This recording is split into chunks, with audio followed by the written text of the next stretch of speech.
Hello dear, क्या हाल है आपका। स्वागत है even coaching centre YouTube channel पर। कैसी लगी आपको लास्ट वाली वीडियो प्रॉफिट एंड लॉस की? आपने देखी है तो कमेंट करके ज़रूर बताना। तो भाई, हम जो नए व्यूवर्स जुड़ रहे हैं, अगर कोई नया स्टूडेंट है इस वीडियो के थ्रू जुड़ रहा है, तो मैं एक बार बता दूं कि हम कर क्या रहे हैं। इस वीडियो के अंदर होगा क्या, हम पूरे मैथ्स का अरिथमेटिक और एडवांस उसका कंप्लीट रिवीजन कर रहे हैं और फास्ट रिवीजन करने की कोशिश कर रहे हैं और प्रैक्टिस कर रहे हैं। ठीक है, इसीलिए मैं आपको रिकॉर्डेड वीडियोस दे रहा हूँ ताकि आप अपनी पेस पर उस वीडियो को तेज़ या मंदा कर पाओ। ठीक है, और हम क्या करेंगे, अगले 10-11 दिन के अंदर मैथ्स के सारे टॉपिक्स को रिवाइज कर लेंगे, ये हम कोशिश करेंगे। ठीक है, तो फिलहाल इस वीडियो के अंदर आपको क्या मिलेगा, इस वीडियो के अंदर आपको मिलने वाला है मेरे भाई simple interest and compound interest. हाल ही में जो एग्ज़ाम हुए हैं, पिछले साल में जितने भी एसएससी के एग्ज़ाम हुए हैं और 2020 में कोई एग्ज़ाम हुए हैं, वहाँ से भी अगर मेरे को कोई रिलेवेंट क्वेश्चन उठाना पड़ा तो वहाँ से ही मैंने उठाए हैं। यानी कि मेन पर्पज़ हमारा क्या है, मेन पर्पज़ यहाँ पर कंसेप्ट को सीखना नहीं है। मेन पर्पज़ है, अगर आपने एक बार सिलेबस को कर लिया है, मतलब मिनिमम एक बार आपने सिलेबस को कर लिया है, तो उसके बाद बढ़िया रिविज़न करवाना, सारे कंसेप्ट को टच करवाना, आपके जो एग्जिस्टिंग मेथड्स हैं क्वेश्चंस को करने के, उनको अपग्रेड करना। ठीक है, आपके अंडरस्टैंडिंग को थोड़ा सा और बढ़ाना और मेथड्स को दोबारा रिविजिट कर लेना, थोड़ी सी प्रैक्टिस हो जाएगी। ठीक है, ये इस वीडियो का मेन पर्पस है। ठीक है, यानी कि सिलेबस के बाद ये बेस्ट डोज है फिलहाल आपके लिए। तो यहाँ पर होएगा क्या, जो प्रॉफिट एंड लॉस की वीडियो है उसका, इससे पहले मैं प्रॉफिट एंड लॉस के ऊपर वीडियो बना चुका हूँ, तो उसका लिंक मैं इस वीडियो के डिस्क्रिप्शन में डलवा दूंगा अगर आपने वो नहीं देखी है। तो ऐसे ही और भी चैप्टर्स के आगे आने वाली हैं। ठीक है, तो कंप्लीट रिवीजन हम ऐसे ही चैप्टर वाइज करेंगे। लास्ट मिनट पर आपको जो पढ़ना चाहिए ना, सिलेबस पूरा करने के बाद एग्जाम के वक्त जो पढ़ना चाहिए, उस चीज़ को नज़र में रख के मैं ये आपको करवा रहा हूँ कि आपका रिवीजन हो, आपकी प्रैक्टिस हो और इंपॉर्टेंट कंसेप्ट हैं उनको थोड़ा सा ध्यान से बता दूं और जस्ट एग्जाम रिलेवेंट हम स्टफ करें। अभी जो तुरंत जो एग्जाम में आएगा, ताज़ा ताज़ा जो आया है, फिलहाल जो ट्रेंड है उसके ऊपर बेस्ड। ठीक है, और ये रिकॉर्डेड वीडियोज़ हैं ताकि आप अपने हिसाब से स्पीड आगे पीछे कर पाओ। और आपको इनकी पीडीएफ भी चाहिए होगी फिर, है ना, ये वीडियो देखने के बाद। तो जो इवन कोचिंग सेंटर की ऐप है, इसका लिंक वीडियो के डिस्क्रिप्शन में है। उस ऐप को जब आप खोलोगे तो वहाँ पर यूट्यूब पीडीएफ्स नामक एक आपको टैब मिलेगी। उसके ऊपर क्लिक करोगे तो नवंबर 2022 का फोल्डर जो है उसको खोलोगे, तो वहाँ पर आपको simple interest and compound interest revision and practice नाम से ये पीडीएफ आपको मिल जाएगी। ये सारे क्वेश्चन जो मैं इस वीडियो के अंदर करवाऊंगा वो आपको वहाँ पर मिल जाएंगे। तो आपने करना क्या है, आप एक बार वीडियो देख लो।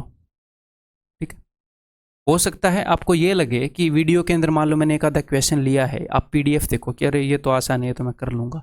मैंने किसी न किसी वजह से वो क्वेश्चन वहाँ पर लिया है।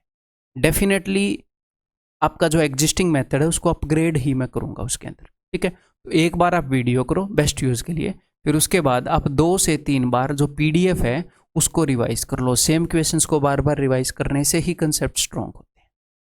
एक बार ये वीडियो देख ली, उसके बाद क्या है, वो जो पीडीएफ है उसको 2 से 3 बार आप क्या करो, उन क्वेश्चंस को फिर से रिवाइज करो।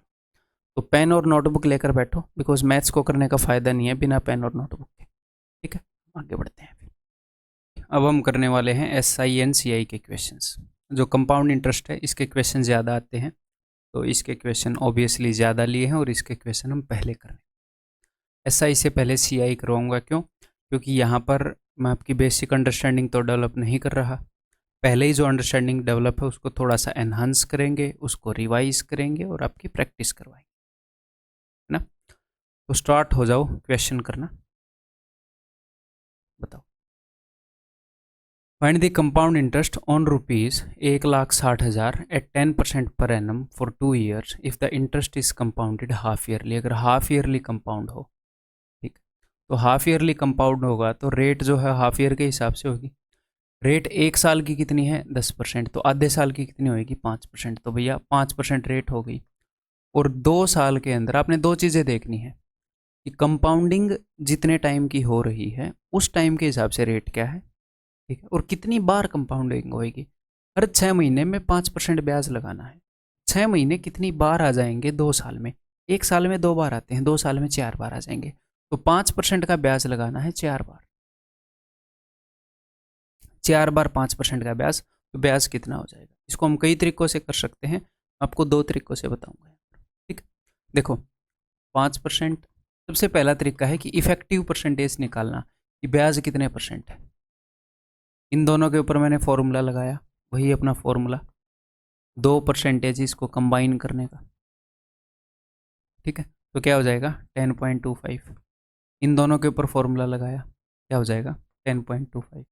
इन दोनों के ऊपर फॉर्मूला लगाएंगे तो सबसे पहले इन दोनों को जोड़ेंगे तो ये क्या हो जाएगी 10.25 10.25 20.5।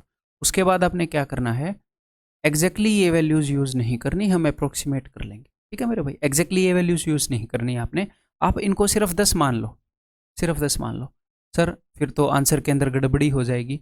यहाँ पर क्या है, इन दोनों के प्रोडक्ट को 100 से डिवाइड कर रखा है, तो जो भी आप अप्रोक्सीमेशन कर रहे हो वो 100 से डिवाइड हो गई। अगर आपने 1 रुपये की अप्रोक्सीमेशन की तो वो 1 पैसे की बन गई। अप्रोक्सीमेशन करो, कोई दिक्कत नहीं, दिल खोल कर करो, है। इतना दिल नहीं खोल देना कि 10 की जगह 9 मान लो, 10 तक रखो, है। अनुमान नहीं हो आप, जैसे छाती फाड़ दोगे, इतना भी नहीं करना। तो 10 इंटू 10 100/100 1, तो नेट क्या हो गया 21.5। तो हमने बिकॉज इसको 10 माना है, ये एक्चुअल में 10 से बड़े हैं, तो आंसर जो भी हम निकालेंगे उससे थोड़ा सा बड़ा होगा, इतना आपने ध्यान रखना है।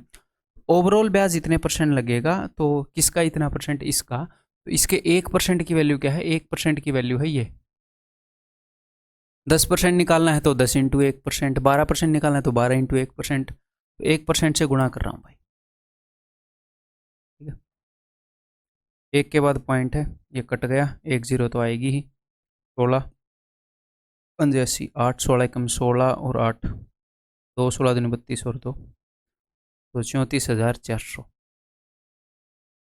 गलत कर दिया क्या मैंने, 34,400। अच्छा 81 रुपये का, नहीं ये भी अप्रोक्सीमेशन मेरे को मज़ेदार नहीं लगी, कुछ गलती करी। आओ भाई, तो अब मैं क्या कर रहा हूँ, ये 0 तो है ही है, मैं यहाँ से एक 2 इसको दे रहा हूँ, 2 इसको दूंगा तो ये हो गया 430, और यहाँ पर बच जाएगा 8 0, 8 3 24, तो 8 चौके 32 और 2 34, 34,400 ही है। तो 34,400 से जस्ट थोड़ा सा बड़ा, तो ये नहीं होएगा, ये तो 35,000 होगा, ये नहीं होगा, यही है, ठीक गई अप्रोक्सीमेट। अच्छा हाँ हाँ हाँ हाँ, वैल्यू बहुत ज़्यादा बड़ी है, 1,60,000 है, 1,60,000, तो फिर 81 रुपये कुछ भी नहीं है उसके साथ, 1,60,000, ठीक गई अप्रोक्सीमेशन। क्लियर है। एक तो ये कि हमने ये निकाल लिया कि ब्याज कितने परसेंट है, दूसरा हम ये कर सकते हैं। और एक और बात, जब आप ये काम करोगे ना तो आपने ये सब लिखना नहीं है, आप मन मन में ऐसे बोलो 5 5 5 बार, 4 बार 5 है, 2 बार 5 को मिलाया तो क्या आएगा 10.25, 2 बार 5 को मिलाया तो क्या आएगा 10.25। अब 10.25 हैं उनको मिलाओगे तो 10.25 का डबल 20.5, हाँ जी सर। और उसके बाद क्या करना है 10 इंटू 10/100 यानी कि 1। तो यहाँ तक तो हम डायरेक्टली पहुँच जा रहे हैं ना, बिना कुछ लिखे हम पहुँच जा रहे हैं। दूसरा मेथड अपना ये है, उसको हम बोलते हैं जी रेशियो मेथड। उसके अंदर क्या होता है देखो, उसके अंदर ये है कि मान लो हमारे पास कुछ प्रिंसिपल है, यही वाला प्रिंसिपल मान लेते हैं 1,60,000, ठीक है। तो ये प्रिंसिपल है, अगर आप इसके ऊपर ब्याज कैलकुलेट करोगे तो उसको मैं बोलता हूँ I1, फिर उसको बोल ब्याज के ऊपर ब्याज कैलकुलेट करोगे तो उसको मैं बोलूँगा I2। ये ब्याज है, ये ब्याज का बेटा है, ब्याज पे भी ब्याज, ठीक है। ब्याज पे ब्याज क्यों कैलकुलेट करें, क्योंकि कंपाउंड इंटरेस्ट में यही होता है। यह इसके ऊपर भी ब्याज कैलकुलेट करूँगा I3, इसके ऊपर करूँगा I4, ठीक है। तो यहाँ पर हो क्या रहा है, 5% के हिसाब से 4 बार ब्याज लगाना है, इसीलिए मैं I4 तक जा रहा हूँ। तो आपने रेशियोज याद करने होते हैं। रेशियोज क्या होते हैं, अगर आपने 2 बार ब्याज लगाना है तो रेशियो है 2:1। आपने करना क्या है, रेट मैं मान लेता हूँ 10% है, या फिर 5% ही मान ले, एक बार आपका उत्तर भी चेक हो जाएगा। रेट मैंने मान ली 5% है, तो मान लो 2 बार 5% का ब्याज निकालना है, तो इसका 5% निकालो। इसका 10% कितना है 16,000, 5% कितना है 8,000, 8,000 निकाल लो, ठीक है। अब इसका 5% निकालो, इसका 10% 800, 5% है 400, तो 2 इंटू 1 कर दो, 2 इंटू 1, 2 इंटू 8,000, 16,400, 16,400 ब्याज हो जाएगा अगर 2 बार लगाना है। अगर 3 बार लगाना है तो 331, ये रेशियो है, ठीक है। कैसे, उम्मीद है कि चीज़ें रिवाइज हो रही हैं, मैं पहली बार आपको ये नहीं बता रहा हूँ, बहुत बार बता चुका हूँ, आप पहली बार ये सुनोगे तो फिर क्या करोगे। तो 3 बार ब्याज लगाना है तो इसका 5% निकालो। सबसे पहले ब्याज इसका 5%, 16,000 का आधा 8,000। अब इसका 5%, 10% 800, 400। अब इसका 5%, 10% 40, 20। तो अब इसको कर दो 331, 24,000 और 1200, 25,220, 25,220। अगर 4 साल का निकालना है, अगर 4 बार ब्याज लगाना है, 4 साल नहीं 4 बार, या आप हर एक महीने ब्याज लगाओ तो 4 महीने में इतना हो जाएगा। तो रेशियो होएगा 4641। अगर आपने 5 बार लगाना है, सर कितने याद रखें? सिर्फ 4 तक का याद रखो, सिर्फ ये याद रखो, ये बार बार यूज होता है। सर अगर गलती से 5 बार का पूछ लिया, हाँ उसने एक बार पूछ लिया है 5 बार का, एक बार मैंने देखा है, रिसेंटली मैंने देखा, कोई दिक्कत नहीं है। आपने करना क्या है, सबसे राइट साइड पे एक आता है हमेशा, सबसे राइट साइड पर एक आया, हाँ जी सर। उसके बाद दो दो को जोड़कर लिखते रहो। जैसे मैंने सबसे राइट साइड पर एक लिखा, फिर मैंने 2 और 1 3, ठीक है। और उसके बाद रिपीट होना स्टार्ट होता है। और यहाँ पर भी एक मान लो, मन ही मन में एक मान लो, यहाँ पर 2 और 1 3, ठीक है। तो 3 और 1 4, 3 और 3 6, और उसके बाद रिपीट। जैसे ही आखिरी वाली चीज होगी ना, उसके बाद रिपीट होना स्टार्ट हो जाएगा। ऐसे कर लेते हैं, ऐसे याद रखना सही रहेगा। जैसे ही हम आखिरी डिजिट तक पहुंच गए, उसके बाद रिपीट होना स्टार्ट हो जाता है। एक तो है ही है सबसे, 2 और 1 3, आखिरी डिजिट यूज हो गया तो यही 3 और आगे 1, आगे 1 नहीं लिखना। 11 का क्यूब है, 11 का स्क्वायर है, 11 की पावर 4 है। सबसे राइट साइड पर 1 लिखा, 3 और 1 4, 3 और 3 6। जैसे ही आखिरी वाला यूज हो गया तो रिपीट करना स्टार्ट कर दो। 6 के बाद 4 आएगा, और वो 1 यहाँ पर लिखना नहीं। तो मैंने राइट साइड पर 1 लिखा, 4 और 1 5, 6 और 4 10, 6 और 4 10। जैसे ही आखिरी वाला यूज हो गया, रिपीट करना स्टार्ट कर दो। तो देखो ऐसे, ये बीच में से आप इसको तोड़ सकते हो। वैसे 10 के बाद उधर क्या है, ये ऐसे होएगा 1 4 6 4 1 1 3 3 1 1 2 1, ऐसे 1 5 10 10। 10 के बाद आगे क्या था, 5 1, लेकिन 1 लिखेंगे नहीं। 6 साल का निकाल सकते हो, निकाल सकते हैं। 1 लिखेंगे, 6 15 20 15, ऐसे करके आके लिख देंगे। उसको रिपीट करना स्टार्ट कर देंगे, ठीक है। तो यहां पर ब्याज था 4641, तो हम उस तरीके से कर लेते हैं भाई। 4 बार ब्याज निकालना है, 5% के हिसाब से निकालना है।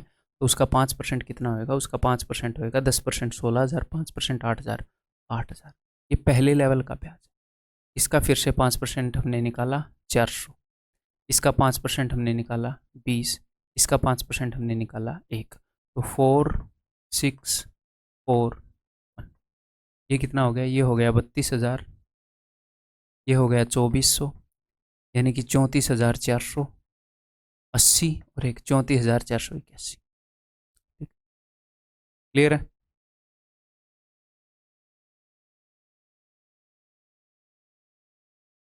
Find the compound interest on ₹35,000 in 2 years at 6% per annum, the interest being compounded half yearly.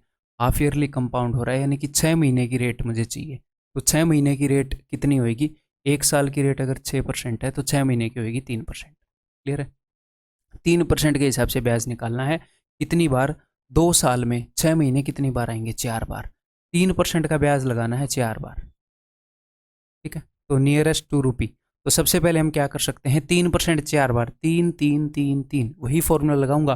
3 + 3 6, 6.09, 3 + 3 6, 6.09। अब 6.09 को जोड़ूंगा तो 6 और 6 12, 12.18, और 6.09 6.09 में 6 ही मान लूंगा। 6 × 6 बटे 100, 36 बटे 100, 0.36, 12.54% निकालना है मुझे। इससे थोड़ा सा बड़ा होगा उत्तर, ठीक है। इसका 1% कितना है, इसका 1% है सर 350, कर दो गुणा, ठीक है। यहाँ पर नीचे 2 जीरो आएंगी, 1 जीरो से ये गई, ऊपर 10 है तो 5 7 35, 5 दूनी 10, 2 से इसको डिवाइड कर देते हैं, 2 छिके 12, 2 दूनी 4, 2 7 14, 7 7 49। यूनिट डिजिट मत मिलाने लग जाना है, अप्रोक्सीमेट कर रहे हैं, ठीक है। 7 7 49, 4 7 दूनी 14 और 4 18, 7 छिके 42 और 1 43, 4389 से थोड़ा सा बड़ा। अब एक और बात, 4388 ज़्यादा पास है, 4389। सर क्या मैं 4388 मार दूँ? नहीं, क्यों? क्योंकि जब हमने अप्रोक्सीमेट किया मेरे भाई, जब हमने अप्रोक्सीमेट किया तो 3 3 3 3, 6.09 6.09, यहाँ पर ये क्या था 12.18, उसके बाद मैंने बोला था कि इसको इग्नोर करो, मैंने वैल्यूज़ को थोड़ा सा छोटा ले लिया, 6.09 की जगह मैंने 6 ही ले लिया, 6 × 6/100 यानी कि 36/100। तो मैंने थोड़ा सा छोटा लिया है, हम जो आंसर कैलकुलेट कर रहे हैं उससे थोड़ा सा बड़ा होगा आंसर, ये नहीं है उसके पास वाला, उससे थोड़ा सा बड़ा, उसके बड़ा पास वाला, तो this will be the answer. ये मैंने ऑप्शन जानबूझ के ऐसे किया है, तब में नहीं आया था। क्लियर? दूसरे वे से भी निकाल सकते हो, 4 बार की बात है। देखो सबसे पहले इसका 3% निकालो, इसका 1% कितना है 350, उसको 3 से गुणा करो 1050, ठीक है। 4641 करेंगे, हाँ जी सर। अब इसका 3% निकालो, इसका 1% कितना है 10.5, 3 गुना करो 30 और 1.5 31.5। अब इसका वो निकालो 3%, इसका 3% कितना हुआ, इसका 1% कितना है 0.315, 3% निकालो, इसका 3 गुना करो 0.945, ठीक है सर। अब इसका 3%, मुझे एक बात बताओ, ये कितने रुपए बने हैं 0.9 रुपये, यानी कि 1 रुपया बना है, 1 रुपया, 1 रुपया भी नहीं है। 1 रुपये को 4 से गुणा करोगे तो 4 रुपये तो बन जाएंगे। अब 1 रुपये का भी 3% निकालोगे तो 3 पैसे बनेंगे, 3 पैसे की अप्रोक्सीमेशन तो हम कर ही सकते हैं ना भाई, करने को तो हम 4 रुपये की भी कर ही सकते हैं, तो ये निकालना भी जरूरी नहीं था, यहीं से बात बन जाएगी। तो इसको 4 गुना करोगे तो ये हो गया 4200, इसको 6 गुना करोगे तो 6 5 30, 3 6 कम 6 और 3 9, 6 3 18, तो 4389 यहीं से हमें मिल रहा है, 4389 से थोड़ा सा बड़ा। अब 4 रुपये के लगभग और जोड़ दो इसमें, 1 रुपये से थोड़ा छोटा है, तो 4389 प्लस 4 रुपये।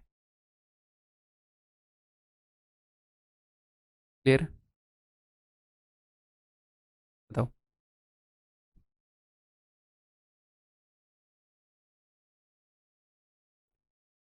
What is the compound interest on 20,000 for 9 months at the rate of 4% per annum when interest is compounded quarterly? अब इंटरेस्ट जो है वो क्वार्टरली कंपाउंड हो रहा है, यानी कि एक साल में 4 बार 1/4 करनी पड़ेगी रेट, साल में 4 क्वार्टर होते हैं, तो एक साल की रेट है 4%, एक क्वार्टर की रेट हो जाएगी 1%, तो 1% के हिसाब से ब्याज लगाना है। सारे आए हुए इक्वेशन हैं, हर 3 महीने में, हर 3 महीने में कंपाउंड करनी है, क्वार्टर का मतलब है 3 महीने, हर 3 महीने में कंपाउंड करनी है। तो 3 महीने 9 महीने में कितनी बार आएंगे सर, 3 बार आएंगे, तो 1% का ब्याज लगाना है 3 बार, ये आप समझ जाओगे, ठीक है। तो 2 ऑप्शन है, 1% 1% 1%, उन तीनों को क्लब कर दो, ठीक है। दूसरा अपना 331 वाला है, रेशियो याद रखो 331, किसी से भी कर लो आपका दिल करे, ठीक है। मैं 331 वाले से कर रहा हूँ। तो सबसे पहले मैं इसका 1% निकालूंगा, तो इसका 1% कितना है भाई 200 है, ये लो 200। अब मैं इसका 1% निकालूंगा जो कि 2 है। अब मैं 2 का 1% निकालूँ कि ना निकालूँ, 2 का 1%, 2 रुपये का 1%, 2 पैसे, तो इसको इग्नोर मारो, यहीं पर देख लो 600 और 3 दूनी 6, 606 रुपये लगभग, 606 रुपये से थोड़ा सा बड़ा। अब आपको लगेगा नहीं है, तो कई बंदे यहाँ पर फंस जाएंगे, कहाँ पर 606 है, 609 610, ये तो अप्रोक्सीमेट नहीं हुआ, तो इसका अगर आप निकालोगे 1% तो होएगा 0.02, तो यहाँ पर 0.02 भी कर लो, ये आ गया 606.02, ठीक, क्लियर है। Find the compound interest on ₹40,000 after 2 years, ये है एसएससी CHSL के अंदर 30 मई 2022 को शिफ्ट 1 में पूछा गया क्वेश्चन। भाई साहब ने 5 बार निकलवा रखा है इसने एग्जामिनर, देख लो। 2 साल 6 महीने का हमने कंपाउंड इंटरेस्ट निकालना है, 20% पर एनम है, हाफ ईयरली। हाफ ईयरली का क्या मतलब है, एक साल में 2 बार कंपाउंड होएगा, 6 महीने में कंपाउंडिंग हो रही है, तो 6 महीने की रेट क्या होगी पर एनम, पूरे साल की रेट है 20%, तो 6 महीने की रेट होगी भाई साहब 10%, तो 10% की रेट के हिसाब से कितनी बार लगाना है, हर 6 महीने में लग रहा है, तो 2 ईयर के अंदर 4 बार 6 महीने आएंगे, एक बार ये 5 बार 6 महीने आ 2.5 साल में 5 बार, तो 10% का ब्याज लगाना है 5 बार। अब आपका दिल करे वैसे लगा लो, 5 बार 10 लिख लो, 10 10 10 10 10 ऐसे करके उनको ऐसे क्लब करते रहो। आप वैसे भी कर सकते हो, या फिर क्या करो अपना रेशियो निकालो। सर अगर रेशियो याद ना हो तो कोई दिक्कत नहीं है, 4 बार का रेशियो याद है, सर अगर 4 बार का भी रेशियो याद ना हो तो मेरी तरफ से थप्पड़ मार लो अपने मुंह पे एक, क्योंकि वो ज़रूरी है, ठीक है। क्या करो, अगर 5 साल का निकालना है यहाँ पर 1 लिखो, ठीक है, 4 और 1 5, 6 और 4 बीच में लिखते रहो 10, 4 और 6 10। जैसे ही खत्म हो जाए ऊपर मामला तो ये देखो एग्जैक्टली ऐसी चीज पहले आई होगी ना, 10 10 ये रिपीट करता है, जैसे 1 4 6 4 1 एक्चुअल में ये होता है, उस 1 को हम हटा देते हैं क्योंकि वो प्रिंसिपल होता है, हम सिर्फ ब्याज यहाँ पर देख रहे हैं। 1 5 10 10 ये रिपीट होना स्टार्ट हो चुका होता है यहीं पे, ये देखो इसके बाद क्या आएगा 5 1, उस 1 को इग्नोर कर दो, ये आ गया ब्याज का। सर 6 साल का निकालना हो तो 1, वैसे जरूरत नहीं पड़ेगी, 5 और 1 6, 10 और 5 15, 10 और 10 20, 5 और 10, अब ये रिपीट होना स्टार्ट हो गया, बस 1 के अलावा सारा लिख दो, 1 6 15 20 15, देखो 20 के बाद 15 आ चुका, फिर 6 आएगा, फिर 1 आएगा, 1 को हमने लिखना नहीं, ये 6 साल का हो, ठीक क्लियर, ठीक है भाई। देखो भाई फिर 40,000 का 10% कितना होगा 4,000, इसका 10% 400, 10% 40% ही निकालना है ना, हाँ ठीक है, ज़्यादा ही आसान लग रहा है। 4 और ये हो गया 0.4, तो क्या हो गया 5 10 10 5 1, इसको इग्नोर कर सकता हूँ 40 पैसे को, ठीक है, इतना भी कंजूस नहीं होना चाहिए, 40 पैसे को इग्नोर कर देते हैं, तो यहाँ पर क्या हो गया 500 के 20 20,000 4,000, 20 और 4 24,000, 24,400 और 20 24,420 और उसके बाद 40 पैसे, 24,420 और 40 पैसे, एग्जैक्टली टू द पॉइंट आ गया, क्लियर है। अब एक और बात मैं आपको बताऊँ, आपने एक और चीज़ याद रखनी है, क्या याद रखना है सर, इतनी जल्दी भी क्या बता रहा हूँ ना, बीच में क्यों बोल रहे हो, देखो आपको ये चीज़ याद रखनी है कि 10% की रेट से अगर हम 2 बार निकालते हैं ब्याज तो वो होता है 21%, ये आप निकाल सकते हो फॉर्मूले से एग्जाम में, लेकिन ये आपको रटा हुआ होना चाहिए। अगर 10% की रेट से, सर अगर 20% का भी रट ले क्या, नहीं इतना भी रटने की जरूरत नहीं है, 10 का ध्यान रखो, 10 बहुत ज़्यादा बार यूज़ होता है, ठीक है, 3 बार में होता है 33.1% ब्याज, इसको लिख लो नहीं लिखा है तो, 4 बार में होता है 46.41% सॉरी, ठीक है। और इसको एक और चीज़ से आप रिलेट कर सकते हो, इस चीज़ से, जैसे 2 बार का रेशियो होता है 2:1, 2 बार कंपाउंड इंटरेस्ट लगाना होता है, देखो 2:1, 3 बार का रेशियो होता है 3:1, देखो 33.1, 4 बार का रेशियो होता है 4:6:1, देखो 46.4, वहां से भी आप रिलेट कर लोगे, ये तो याद करना ही है, ये भी याद कर लो, ये 10% का ब्याज है, ठीक।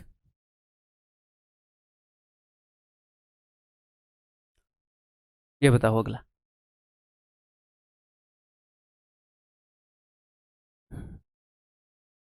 लिया,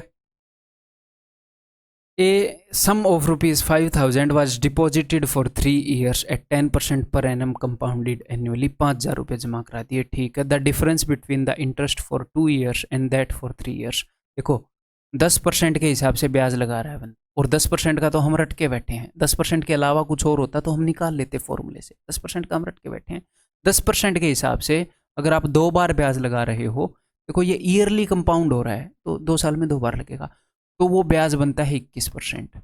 अगर आप 3 बार ब्याज लगा रहे हो तो वो ब्याज बनता है 33.1%, जो भी प्रिंसिपल है उसका इतना परसेंट, इन दोनों का डिफरेंस कितना हो गया, 3 में से 1 गए 2, 3 में से 2 गए 1, 12.1% का डिफरेंस, वो बोल रहा है कितना होगा, जो भी प्रिंसिपल है उसका 12.1%, तो उसका 1% कितना है 50, उससे मैंने इसको मल्टीप्लाई 605 रुपये,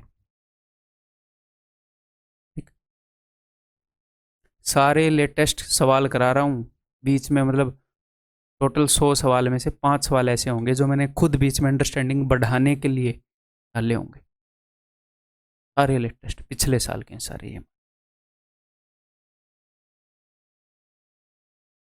A certain sum is deposited for 4 years at a rate of 10% on compound interest, 4 साल के लिए 10% पर रुपए दे दिए कंपाउंड इंटरेस्ट, तो 10% के हिसाब से 4 साल में आप जानते हो 46.41% बना होगा, 46.41% बना होगा ना। आगे वो क्या बोल रहे हैं, the difference between the interest eight the end of 2 years and that at the end of 4 years, कि 4 साल में जो ब्याज बना था और 2 साल में जो ब्याज बना था उसका डिफरेंस बता रखा है, तो 4 साल में तो इतने परसेंट ब्याज बनता है, 2 साल में 21% ब्याज बनता है, आपको पता है 10% के हिसाब से, अभी याद करवाया, तो इनका डिफरेंस कितना है, 6 में से 1 गई 5, 4 में से 2 गए 2, 25.41% ब्याज बनता है, डिफरेंस, इनका डिफरेंस। तो 25.41% की ये वैल्यू है। आपको डायरेक्टली डबल दिख रहा है, डायरेक्टली डबल। तो परसेंटेज में जो वैल्यू है उससे डायरेक्टली डबल है वैल्यूज, मतलब एग्जैक्टली डबल नहीं है, पॉइंट भी है, तो मतलब पॉइंट भी हटाना है और डबल करना है। तो ये क्या पूछ रहे हैं, फाइंड द सम। तो परसेंटेज में टोटल 100 होता है, 100 का डबल करूं और 2 जीरो और लगाऊं, तो 200 के आगे 2 जीरो। इतने परसेंट की वैल्यू ये है, तो 100% की वैल्यू क्या होगी। वो अगर ये भी बोल सकता था कि इनका डिफरेंस जो है इतना है, तो बताओ 2 साल में ब्याज कितना लगा, तो 21 की वैल्यू निकालते। बताओ 4 में कितना लगा, तो इसकी वैल्यू निकालते, जो भी वो पूछता। तो बताओ 3 में कितना लगेगा, 33.1% की निकालते। फिर इसकी पता है 33.1 की क्या होगी, वो कुछ भी पूछ सकता है, उस हिसाब से हम बताएंगे। ठीक है, वो बंदा कुछ भी पूछ सकता है, हम कुछ भी बता सकते हैं। ठीक है, हमें भी पीछे नहीं रहना। देखो, certain sum amounts to this, एक रुपए हैं, उनका ये अमाउंट हो जाता है 2 साल में 15% पर एनम के हिसाब से, कंपाउंडेड 8 मंथली, 8 महीने, 8 महीने में कंपाउंड कर रहे हैं। तो पहले तो 8 महीने की रेट निकालो, तो 15% रेट है 1 साल की, तो 1 महीने की निकाल लो पहले। 1 साल में 12 महीने होते हैं, 12 महीने की रेट है 15%, तो 1 महीने की होगी 15/12, मुझे निकालनी है 8 महीने। 15 8 120 होते हैं, तो 12 दहाई 120 होते हैं। क्लियर, 10। तो रेट हो गई 10%, 10% के हिसाब से ब्याज लग रहा है। और 8 महीने कितनी बार आएंगे, कितने टाइम में, 2 साल में। 2 साल में 24 महीने होते हैं, तो 24 महीनों के अंदर 8 महीने कितनी बार आएंगे मेरे भाई, 3 बार। तो 10% का ब्याज लगेगा 3 बार, तो ये तो 33.1% होता है। ठीक है, उसने बताया है अमाउंट, अमाउंट इतना है, तो अगर ब्याज इतना है तो अमाउंट कितना होगा, 133.1%। 133.1% की वैल्यू उसने दे दी। ठीक है सर, उसने पूछ क्या लिया, उसने ये पूछ लिया कि इतने साल में इतने परसेंट के हिसाब से एसआई बता दो।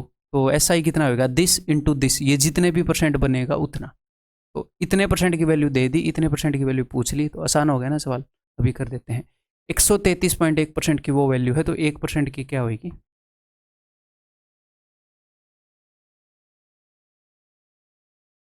ये होगी, पॉइंट से पॉइंट गया, ये 1% की वैल्यू है। हमने कितने परसेंट की बतानी है, हमने बतानी है 4 तिया 12 दूनी 14, 14/3 गुणा 19, ये जितने भी परसेंट बनता है उतने की, तो मैंने उससे गुणा कर दिया, तो ये आपका आंसर होएगा। ठीक है जी, करें, आप पहले करोगे या मैं पहले, ठीक है, देखना नहीं है, चलो कंप्लीट करते हैं। 11 का क्यों बताओ, 11 से कट रहा होगा पक्का, 18 कट रहा है, 11 पंजे, 11 चौके, 11 चौके, 11 पंजे, 11 चौके, 11 निम्मे पंजे, 11 चौके पंजे, 3 से जाएगा 15 पर, इसको मैं एक 2 दे दूंगा, भूखा है 2 का, तो ये बन गया 30, ये हो गया 7, 210। ठीक, 19, 19 एकम 19, 19 दूनी 38 और एक ऑप्शन बी। कमेंट करके बताना कौन जीता इसमें, ईमानदारी से।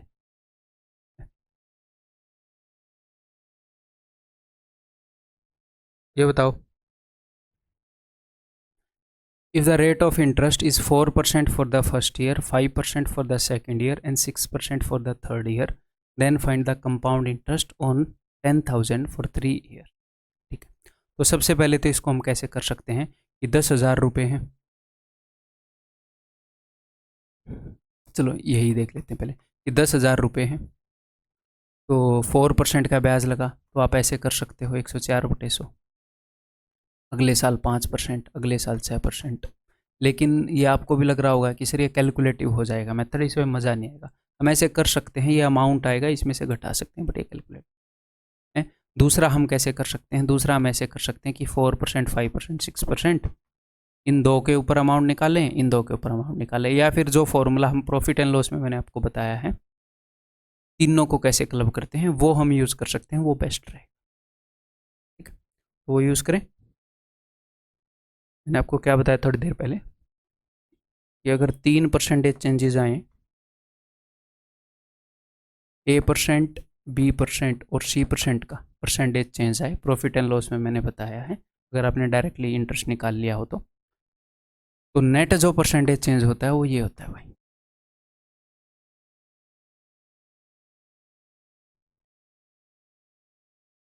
इसको याद कैसे रखेंगे, बहुत ही सिंपल है।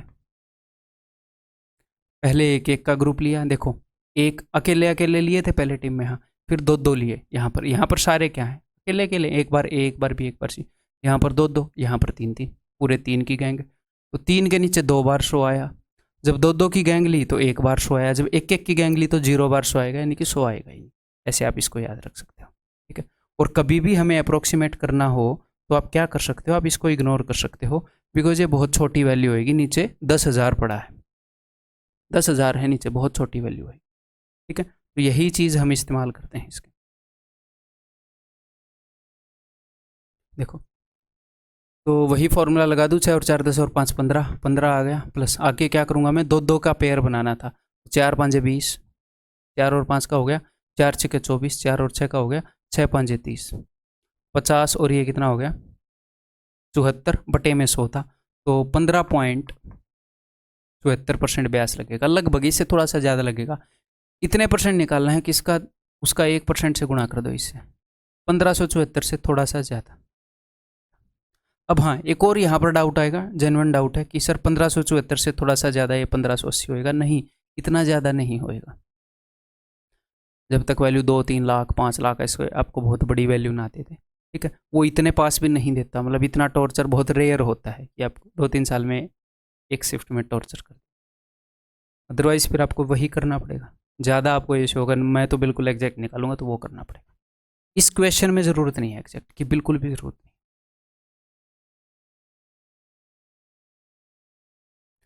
बताओ, A certain sum is invested at 26% per annum compounded annually. In how many years will it double? कितने साल में ये डबल होगा?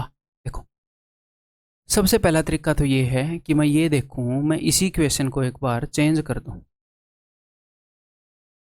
अगर इस 26 की जगह 20 होता तो इस क्वेश्चन को थोड़े से अलग तरीके से करते। कई बार वैल्यूज़ पे भी तो डिपेंड करता है ना भाई, कि 20% के हिसाब से लगभग कितना टाइम लगेगा डबल होने में। तो एक साल में सम हो जाता है 6/5 गुणा, एक साल में, ठीक। 2 साल में कितना हो जाएगा 36 बटे, मैं ऐसे लिख ही लेता हूँ, 2 साल में हो जाएगा 36/25 गुणा। क्या डबल हुआ? नहीं हुआ, 25 दूनी 50 होता है। 3 साल में 216/125, क्या डबल हुआ? नहीं, इसका डबल 250 होता है, 3 साल में भी नहीं हुआ। 4 साल में इसका स्क्वायर कर दो, 1296 बटे में 625, 625 का डबल क्या होता है 1250, तो डबल से थोड़ा सा ज़्यादा होगा, तो लगभग डबल हो गया 4 साल में। तो वहाँ पर 20% होता तो 4 साल ऐसे उत्तर हो जाता, बट ये 26% है। 26% है तो दिक्कत क्या आ रही है, 126/100 करना पड़ेगा, या फिर 53/50 करना पड़ेगा। अब 53 की आप चलो स्क्वायर कर लोगे, फिर क्यूब करना पड़ेगा, इसकी पावर्स करने में तकलीफ होएगी, तो हम दूसरे वे से करेंगे। कैसे? हम इफेक्टिव परसेंटेज देख लेंगे कि कब जाकर ब्याज 100% बन रहा है, वो भी एक तरीका है। और भी कई तरीके हैं लंबे टाइम में, लेकिन वो फैंसी तरीके यहाँ पर जरूरत नहीं आपको एग्जाम में। अगर आप सोच रहे हो रूल ऑफ 72 144, वो यहाँ पर एप्लीकेबल नहीं रहेगा, लॉन्ग टर्म के लिए ठीक रहता है। ठीक, मैं जस्ट ये बताने के लिए बोल रहा हूँ कि टीचर्स को सब पता होता है, ठीक है, सब सब पता होता है, इतने साल हो गए पढ़ाते हुए, तो सिर्फ जो ज़रूरी रिलेवेंट चीज़ें वो मैं आपको बता रहा हूँ। जो आपको पता भी नहीं कि जो होता है वो भी पता है मुझे, इस फील्ड के अंदर काम कर रहा हूँ दिन रात इसके अंदर। देखो, तो अगर मैं 2 बार 26 को मिलाऊंगा तो 52, और फिर 26 का स्क्वायर क्या होता है 676/100, 100 तो नहीं बनेगा कभी भी। अगर मैं 3 बार मिलाऊंगा तो, अगर मैं 4 बार 26 को मिलाऊंगा तो 25 चौके 100 होता है, तो गारंटीड 100% ब्याज हो जाएगा। तो चैलेंज यही है, ये नहीं है कि फिर 4 मार दोगे, फिर तो 5 में मार दो, 5 में भी गारंटीड हो जाएगा। ये बोल रहा है लगभग कितने में हो रहा है, अप्रोक्स, ठीक है। तो चैलेंज यही है 3 में होगा कि नहीं, 3 में नहीं हुआ तो 4 उत्तर है, 3 में हो गया तो 3 उत्तर है, तो मैं 3 का चेक कर रहा हूँ। तो 3% चेंजेस को क्लब करने का तरीका बताया है कि नहीं, पहले इन 2 को चेक करेंगे फिर देखेंगे उसकी जरूरत है कि नहीं। तो पहले a + b + c यानी कि 26 26 26 यानी कि 78, प्लस फिर क्या this into this, this into this, this into this, यानी कि सेम चीज 3 बार, सेम चीज 3 बार। यहाँ पर तो तीनों सेम है ना, ए ए ए ए ए ए, तो ए स्क्वायर करके 3 गुना कर दूं, 26 इंटू 26 क्या होता है 676, गुणा में 3 कर दूं, ठीक है जी। 3 6 18, 3 7 21 और 1 22, 3 6 18 और 2 20, तो और 2 के बाद तो ये हो गया 98.28, और अब एक तीसरा टर्म बाकी भी है, 26 के क्यूब के नीचे आप 4 जीरो भी लगा सकते हो, तो ये लगभग लगभग हो जाएगा 98.28। अब 26 का क्यूब मैंने याद नहीं कर रखा, तो ठीक है, 26 के अंदर होता है एक 13 और एक 2, तो 13 का क्यूब मुझे याद है 2197, और 2 का क्यूब है 8, तो एक बार कर लेते हैं आपके दिल की तसल्ली के लिए, अदरवाइज 3 इज द आंसर। ठीक है, 8 7 56, 5 8 में 72 और 5 77, 8 1 8 और 7 15, 8 2 16 और 1 17, 1.75। अब अगर ये 99 पॉइंट समथिंग भी रह गया ना, तो ये तो वैसे तो ये हो ही गया, 98 और 1 99, और ये हो गया लगभग लगभग, ये हो गया। अगर ये 99 पॉइंट समथिंग भी होता है तो अप्रोक्सीमेटली 3 साल में हो जाता है, हम ये बोल सकते हैं। In how many years approx. ये देखो भाई, the effective annual rate of interest corresponding to a nominal rate of, nominal rate यानी कि एक्चुअल जो रेट है वो 6% पर एनम है, हाफ ईयरली 6% पर एनम है, कंपाउंडेड हाफ ईयरली। एक साल की रेट 6% है, तो आधे साल में 3%, आधे साल में 3%, साल में 2 बार 3% लगेगा, तो रेट क्या हो जाएगी 6.09%। ईजी है, बट यही चीज़ उसने फ्रैक्शन में दे दी। फ्रैक्शन में देने के लिए उसको 100 से डिवाइड करना पड़ेगा, उसने इसको बना दिया, तो वो कई बार ऐसे बना देता है सिर्फ ये बताने के लिए इक्वेशन लिया। परसेंटेज में पूछ के एक आधी बार ऐसे फ्रैक्शन में दे सकता है, सारे ही फ्रैक्शन में देगा। ये मत सोचना क्या करूं फिर, ये बताओ। मज़ेदार है इक्वेशन वैसे। A sum of rupees X was invested for 12 years in a scheme A which offers simple interest at 8% per annum. X रुपये को हमने 12 साल तक एक स्कीम में लगाया जिसमें 8% पर एनम के हिसाब से सिंपल इंटरेस्ट मिला। ठीक है जी। The amount received after 12 years, और 12 ईयर्स के बाद जो सारा अमाउंट मिला, ब्याज और प्रिंसिपल दोनों जो मिले, वो हमने स्कीम बी में लगा दिए। उसमें 2.5 साल तक, 2.5 ईयर्स तक कंपाउंड इंटरेस्ट मिला 12% पर एनम, कंपाउंडेड 10 मंथली। ठीक, कॉम्प्लेक्स कर दिया ना, एक्चुअल एग्जाम का क्वेश्चन है, टीसीएस द्वारा पूछा हुआ। If the interest received from B was this then what is the value of X. लेकिन हम कर लेंगे, एक ही स्टेप लिखेंगे, उसके बाद आंसर आ जाएगा। देखो, मान लो मैंने x रुपये लगाए स्टार्टिंग में,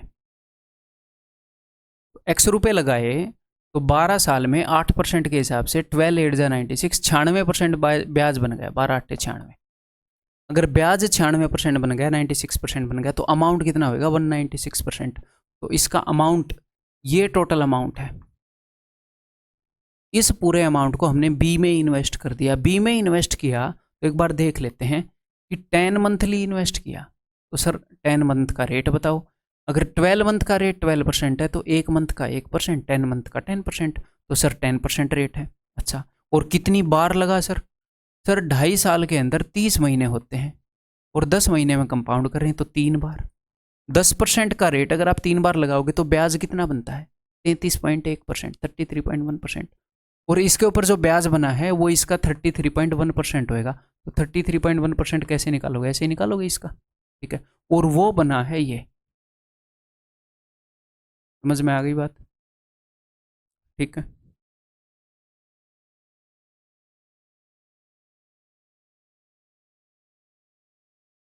कर दें फिर। ये पॉइंट है, इसके लिए मैंने यहाँ पर 0 लगा दी। अब देखते हैं काटा पीटी कैसे होगी। 4 से कटेगा कि नहीं पता नहीं, 4 से तो नहीं कटेगा, 2 से कटेगा। 2 एकम 2, 2 छके 12, 2 दूनी 4 और आगे 2 नी में 18, 2 8 16, 98 है, यानी कि 7 से कट जाएगा, ये 7 से कट जाएगा। 7 दूनी 14। आजकल डर लग रहा है, मतलब पहले मेरे को एग्जामिनर पे इतना विश्वास होता था, आजकल एक आधे क्वेश्चन में ही करता है वो धोखा। मतलब ऐसा कैलकुलेटर दे देगा कि कहीं पर कुछ कट ही नहीं रहा। तो उस वक्त मैं एग्जाम में क्या करता हूँ पता है? मैं एग्जाम में ऐसे कर देता हूँ, ऐसे ऐसे कुछ भी ऐसे करके, जगह खाली छोड़ के एक डिब्बा बना के या कुछ भी करके है, और मार्क एंड रिव्यू करके आगे बढ़ जाता हूँ। जब मेरे सारे काम के क्वेश्चन हो जाएं, जब मैं एंड में आऊँगा, फिर मैं इसको दोबारा वेरीफाई करता हूँ, 12 8 96, ठीक है, कोई गलती नहीं करी। और फिर तो जस्ट ये है, ये नहीं है कि इसी चीज़ को रट लो ऐसे ही करना है, ये भी एक काम है जो मैं करता हूँ। करते तो भाई उस वक्त कई चीज़ें हैं जो हमें अच्छा लगे, ये भी एक अप्रोच है। 7 दूनी 14, 7 3 21, हाँ 7 से कट रहा है, 7 दूनी 14, 7 3 21, 7 एकम 7, 7 7 49, तो ये 49 का डबल था, इसके अंदर 7 और 2 थे, एक और 7 से कट रहा है, 7 3 21, 7 3 21, 7 एकम 7, 331 से कट रहा है, ठीक है, डिनोमिनेटर में नहीं है, मैंने ही लिखा है ये, ठीक है, 331 से गया, 2 से अगर काटूंगा तो 2 5 10, तो ये हो गया 50,000, 50,000 हो गया, एक्स की वैल्यू होगी 50,000, ठीक है भाई, क्लियर है।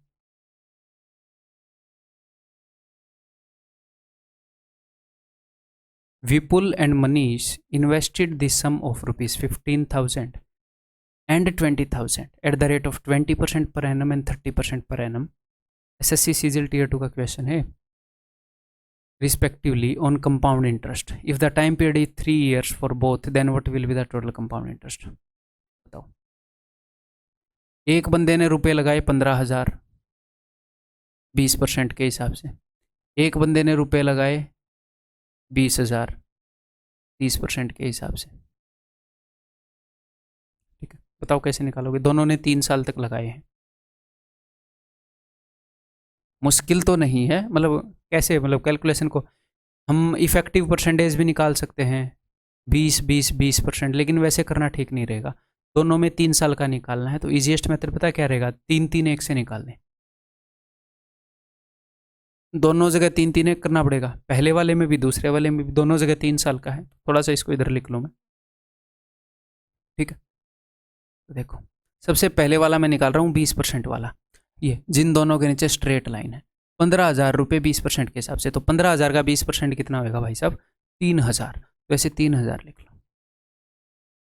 अब इसका 20% कितना होएगा, 600, इसका 20% कितना होएगा, 120, इसको कैलकुलेट मत करो, चाहो तो कर भी लो, मैं साथ में ही कर लूंगा, दूसरे में भी 3-3-1 से ही गुणा करना है, उसमें भी इन्हीं से गुणा करना है, यहाँ पर जो वैल्यू लिखूंगा उनको, तो अब दूसरे जिगजैग वाला कर रहा हूँ, 20,000 का 30% यानी कि 6,000, इसका 30% 1,800 है ना, इसका 30% हो जाएगा जी 540, इसको भी 3 गुना करना है, इसको भी 3 गुना करना है, 6 और 3 9, 9 का 3 गुना 27,000, 1,800 और 600 2,400 का 3 गुना 7,200, ठीक है, 540 और ये 660 660 हो गया 34,860, ठीक है, क्लियर है। एकदम से क्वेश्चन आसान है, कंसेप्चुअली इतना डिफिकल्ट नहीं है, बस ये हम इजी कर पाए क्यों, क्योंकि हमने इस पैटर्न में लिख कर इसको कर लिया, तो क्या होएगा, ऐसा हमेशा होएगा, हमेशा कितनी भी तैयारी कर लो, जब आपको टाइम के अंडर रखा जाएगा, अगर आप पूरा दिन ही दे दोगे एग्जाम सॉल्व करने के लिए कि 25 क्वेश्चन ले, पूरा दिन लगा, तो आप बेस्ट मेथड निकाल पाओगे सारे क्वेश्चन का, अगर टाइम के अंडर आपको रखा जाएगा तो कई ऐसे क्वेश्चन होंगे उनको आप उनके बेस्ट मेथड से नहीं कर पाएंगे, और वो बिल्कुल नॉर्मल चीज़ है, अपने दिल से ये बहम निकाल दो अपने दिमाग से कि 100% क्वेश्चन को बेस्ट वे से करता है कोई बंदा, कोई नहीं करता, जो बोल रहा है झूठ बोल रहा है, मेरे सामने लाओ, सामने टेस्ट लूंगा और देखता हूँ फिर उसको। टाइम के अंडर अगर एनफ नंबर ऑफ क्वेश्चन रखे जाएं जो एग्जाम में रखे जाते हैं, तो 100% के 100% को बेस्ट मेथड से निकालने की ज़रूरत नहीं होती, जितनी ज़्यादा प्रैक्टिस होएगी मैक्सिमम को निकाल पाएंगे, कुछ क्वेश्चन लेंथी मेथड से भी निकालेंगे फिर भी रैंक 1 आ जाती है, ठीक है, तो परफेक्शन का भूत निकाल दो दिमाग से, हर एक क्वेश्चन को परफेक्ट वे से करेंगे, ठीक है, फिर आप परफेक्टली फेल हो जाओगे। What will be the present value of 484 due in 2 years, ये क्वेश्चन बहुत ही आसान है, सिर्फ ये इसलिए लिया कि मैं आपको मतलब बता पाऊँ, इसका मतलब ये है कि 484 ड्यू इन 2 ईयर्स, अगर मान लो किसी बंदे ने आज मेरे से रुपए लिए और मैं बोल रहा हूँ कि 2 साल में तेरे 484 ड्यू हैं, यानी कि 2 साल बाद तू मेरे को 484 देगा, आज 484 नहीं, आज तो पता नहीं उसने कितने लिए, ब्याज लगने के बाद वो 484 देगा, यानी कि 2 साल के बाद का अमाउंट है वो, 10% के हिसाब से 2 साल में कितना ब्याज लगता है, 21%, तो नेट अमाउंट हो गया 121%, वो 121% की वैल्यू है, 121 का 4 गुना दिख रहा है जी सर, तो 100 का 4 गुना 400, 100% की वैल्यू 400, ठीक है। In what time will this amount to this at 8% per annum, 8% per annum के हिसाब से हर साल वैल्यू 108/100 गुना होती है, यानी कि अगर मैं इसको 4 से काटूं तो 27/25 गुना होती है। तो मुझे सिर्फ ये देखना पड़ेगा कि ये वैल्यू कितने गुना हुई, तो पहले ही इतनी थी, अमाउंट कितना है ये। एक बार मेरे बताने से पहले ट्राई कर लो खुद, फिर बाद में देख लेना। अब कई निकम्मे अभी भी देखने में लगे रहे, मतलब इतनी शर्म है नहीं। काश ऐसी टेक्नोलॉजी आई, ऐसे कोहनी मार पाऊँ मैं आपको, फ़ोन में से निकल के लगे, तो नहीं मान रहे। ठीक है, तो हमने देखना है कि एक साल में वैल्यू 27/25 गुना हुई है कि 27/25 की कितनी पावर है, 2 पावर है, 3 पावर है, 4 पावर है। कंपाउंडेड हाफ ईयरली, तो यहाँ पर मैंने एक गलती कर दी, मैंने स्टेटमेंट नहीं पढ़ी। ठीक है, कंपाउंडेड हाफ ईयरली, अगर सालाना ब्याज 8% है तो आधे साल में, यानी कि हर 6 महीने के अंदर, हर 6 महीने के अंदर सम इतने गुना हो रहा है, सम 26/25 गुना हो रहा है हर 6 महीने में। तो मैं देखूंगा कि 26/25 गुना की कौन सी पावर है, उतनी ही बार 6 महीने हुए होंगे। देखें, तो कई बार क्या होएगा, आपको कोई वैल्यू ही नहीं मिलेगी जिनसे ये कट रहे हो, कई बार ऐसा होता है। तो आपको क्या करना होता है कि ये जिस चीज़ से एक वैल्यू कट रही है, एटलीस्ट उसकी आप फैक्टराइजेशन कर लो। 25 एकम 25, 25 पांजे 125, 25 छिक्के 150, 25 दूनी 25 पांजे, ये 25 का क्यूब है। अगर नहीं याद है तो एक बार फिर से 25 से काटोगे, फिर 25 का स्क्वायर दिख जाएगा। तो नीचे 25 की पावर 4 है, ऊपर 26 की पावर 4 होगी। आप 26 से काट कर देख सकते हो। अब ऊपर वो 25 से तो कट नहीं रहा, किसी भी ऐसे नंबर से नहीं कट रहा जिससे नीचे कोई भी ऐसा नंबर नहीं है जो ऊपर जाकर काट देगा। नीचे सारे 5 पड़े हैं, 5 से वो कट नहीं रहा, तो उसको होना ही पड़ेगा। हाँ, इतना आप विश्वास रख सकते हो, ऐसे होगा, नहीं तो फिर क्वेश्चन सोल्व नहीं होगा।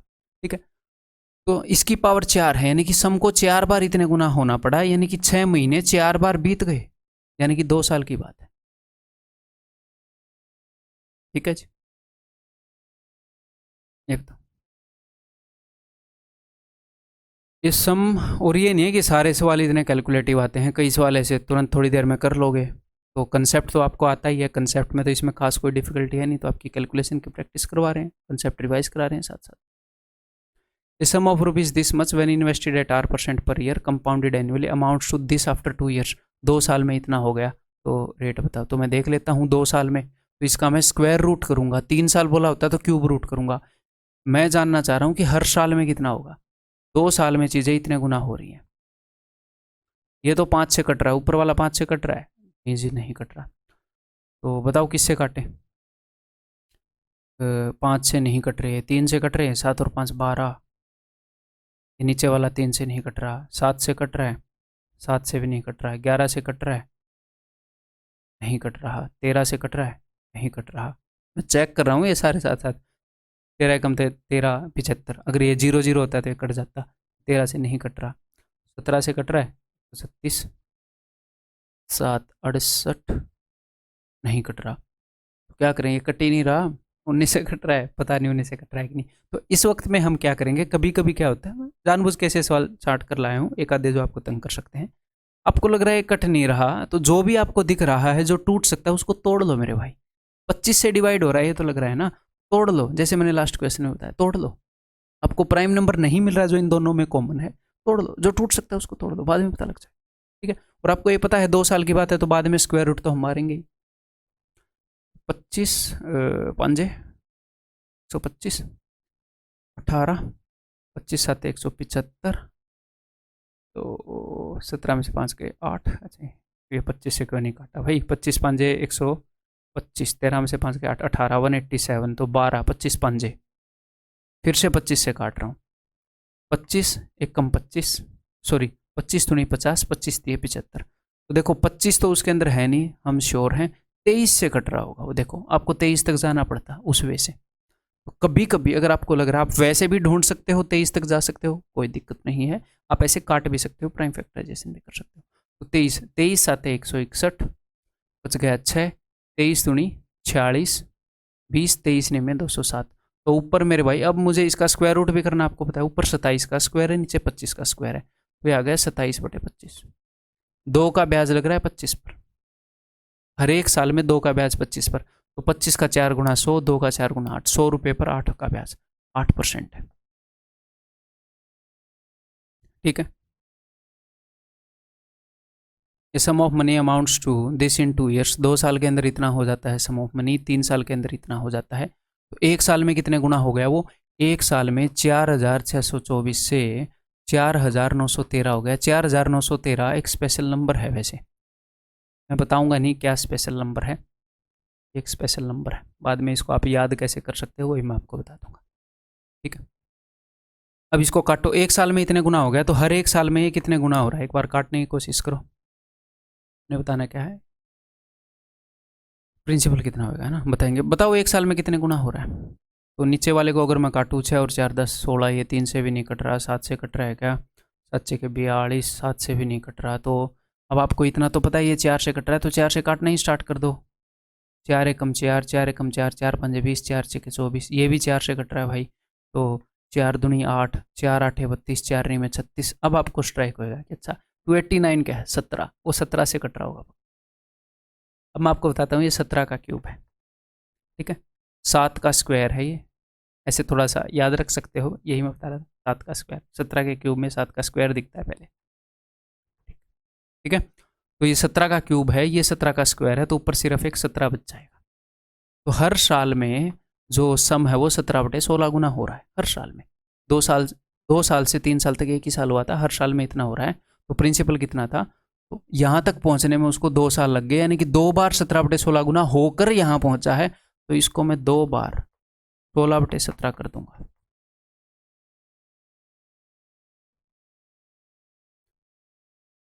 ना। तो 17 4624 मैंने काटा था ना 17 से, तो 16 आएगा अगर 2 बार 17 से काट दो। तो ये 289 इंटू 16 था, 289 से काट दिया 16 पर गया, तो 16 का क्यूब आंसर हो जाएगा। अब 16 का क्यूब क्या होगा यार, ये 2 की पावर 4 है, तो 2 की पावर 12 हो जाएगी। 1028 का डबल 4096। देखो मैं पर्सनली अगर आपको बताऊँ ना, मेरे को 12 तक क्यूब याद है, मैं उसके बाद करता नहीं। ऐसे 13 का भी शायद 2197 है, मैं पर्सनली मैं निकाल लेता हूँ तुरंत, जो ज़रूरी चीज़ें मैं वो याद रखता हूँ। जैसे अभी 16 का क्यूब 4096 निकाला, वैसे 1024 को मैंने 2 बार डबल किया, 2048 उसको डबल किया 4096। A man borrows a sum of 1025 and pays back in 2 equal yearly installments.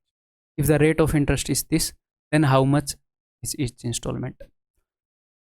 Okay जी, तो आपको करने के 2 तरीके बताऊंगा। इंस्टॉलमेंट में आपको कंसेप्ट मोटा मोटा समझाऊंगा, बिकॉज हम बेसिक से नहीं समझ रहे, बिल्कुल डिटेल में नहीं, मैं ऊपर से मोटा मोटा आपको रिवाइज करूँगा, ठीक है। ये प्रिंसिपल है। 0 साल में हमने P रुपए लिए, फिर 1 साल के बाद हमने एक इंस्टॉलमेंट दी I रुपए, 2 साल के बाद हमने इंस्टॉलमेंट दी I रुपए, ठीक है।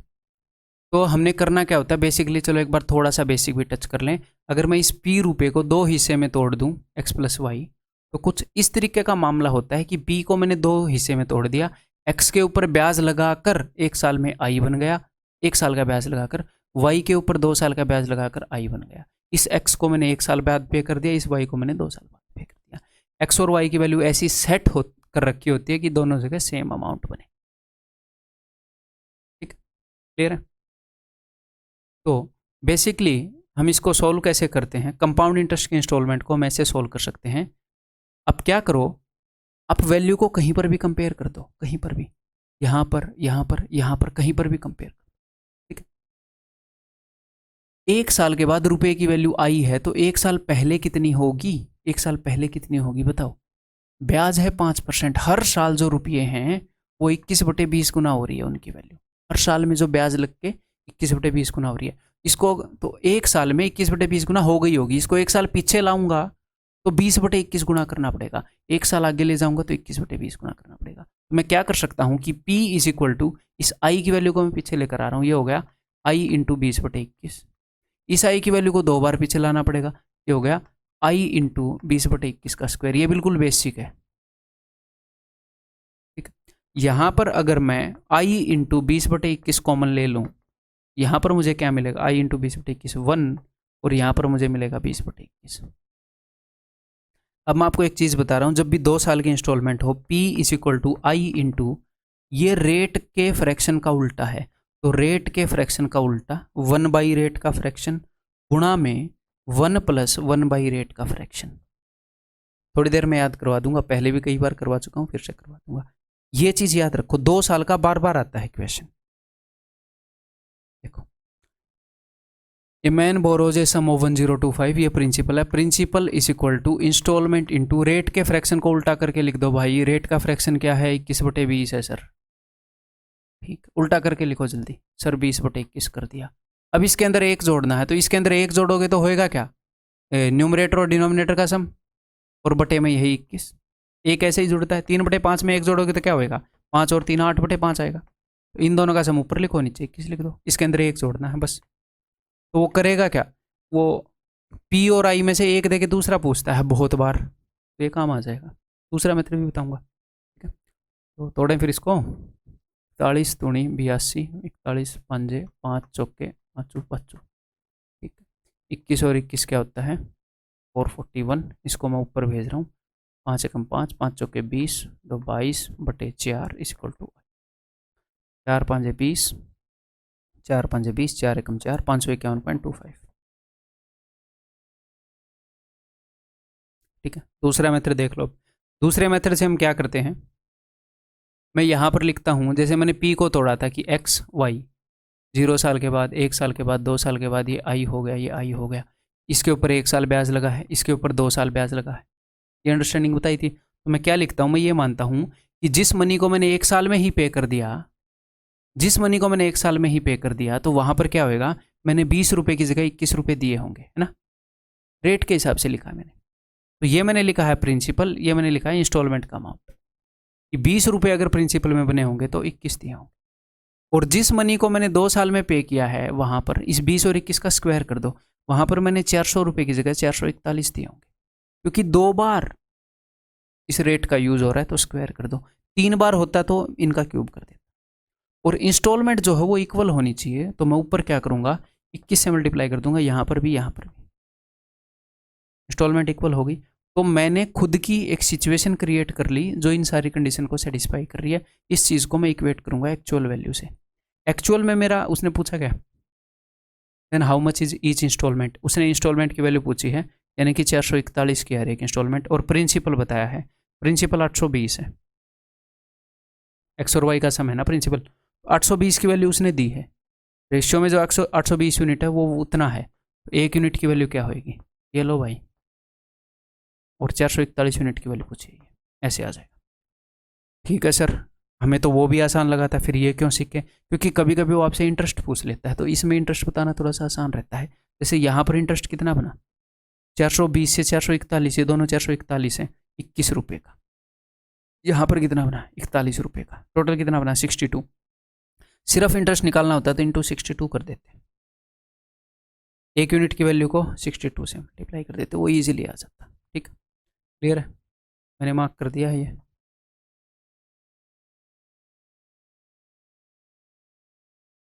बताओ, a loan is to be repaid in 2 equal yearly instalments, 2 equal yearly instalment में देना है, रेट उतनी है, और हर एक इंस्टॉलमेंट की वैल्यू बता दी। तो टोटल इंटरेस्ट, अब की बार उसने इंटरेस्ट पूछ लिया।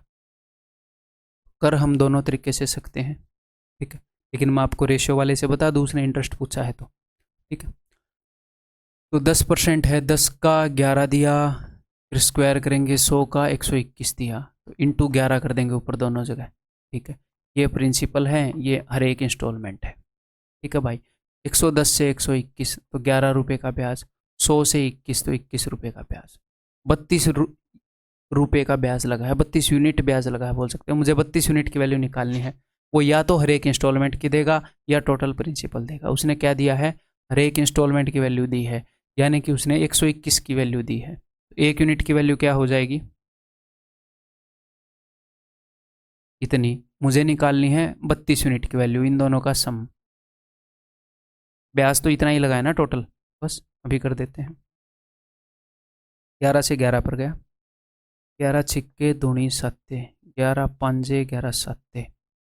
ठीक है, तो 2 सत्ते 14, 7 दूनी 14, यूनिट डिजिट 4 आएगा, 2 में है, 2 सत्ते 14, 11, 3 सत्ते 21, 15 और 2 17, 4 2 1 8 2 4। ठीक है जी, ये बताओ।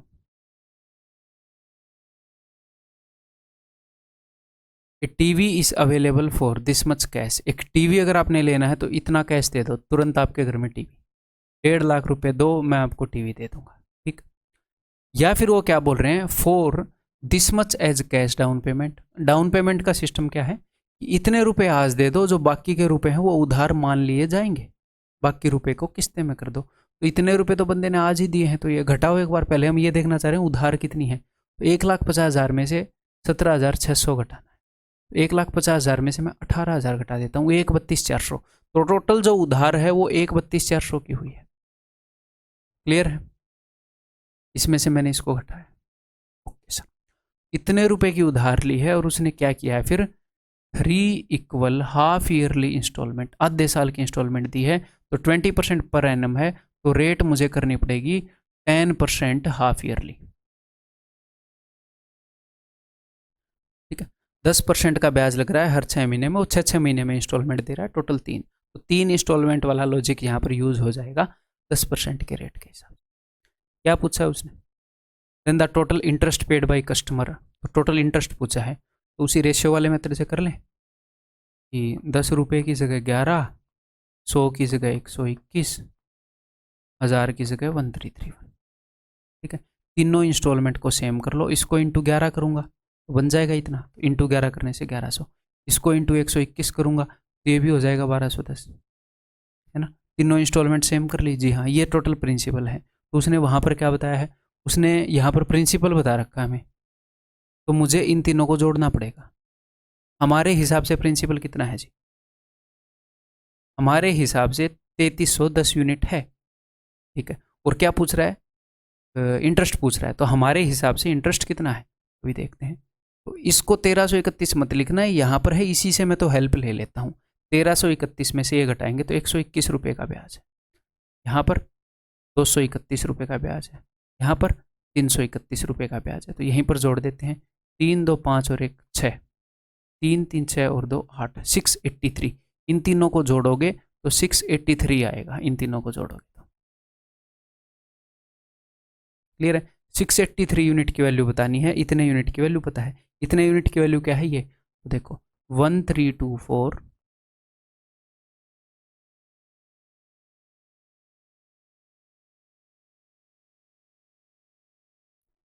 अप्रोक्स तो नहीं है ना, अप्रोक्स नहीं है, तो unit digit use, second digit use कर लेंगे, यूनिट डिजिट तो सबका 0 है, देखते हैं। एक से यहाँ पर यूनिट डिजिट 1 है, अगर इस, अच्छा 4 3 12, ऊपर यूनिट डिजिट 2 है ना, ऊपर गारंटेड 2 है, एंड में एक 0 तो है ही है, और उसको अगर मैं 1 से डिवाइड करूँगा तो 2 ही यूनिट डिजिट आएगा यहाँ पर, तो वो 2 ऑप्शन में है, तो भलाई इसी में है कि सॉल्व कर लें। 4 कम 4 4 3 12, ये 4 पर जा रहा है,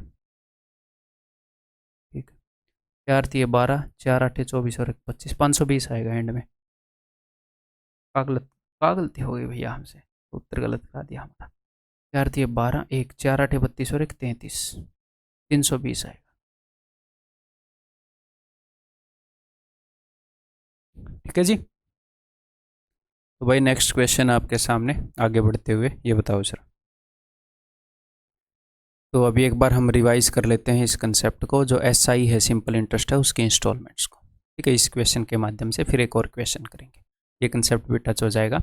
मेनली एसआई की इंस्टॉलमेंट नहीं पूछी जाती, ज़्यादातर सीआई की इंस्टॉलमेंट पूछी जाती है, बट ये भी आना चाहिए। देखो, money lender gave ₹2800 to one of his client, his client decided to pay the money back in 5 equal instalments, तो 5 इक्वल इंस्टॉलमेंट देगा, एनुअल इंस्टॉलमेंट देगा, ठीक। इसका मतलब 5 साल में देगा, 5 इंस्टॉलमेंट सालाना देगा, एक एक, यानी कि 5 साल में देगा, ठीक।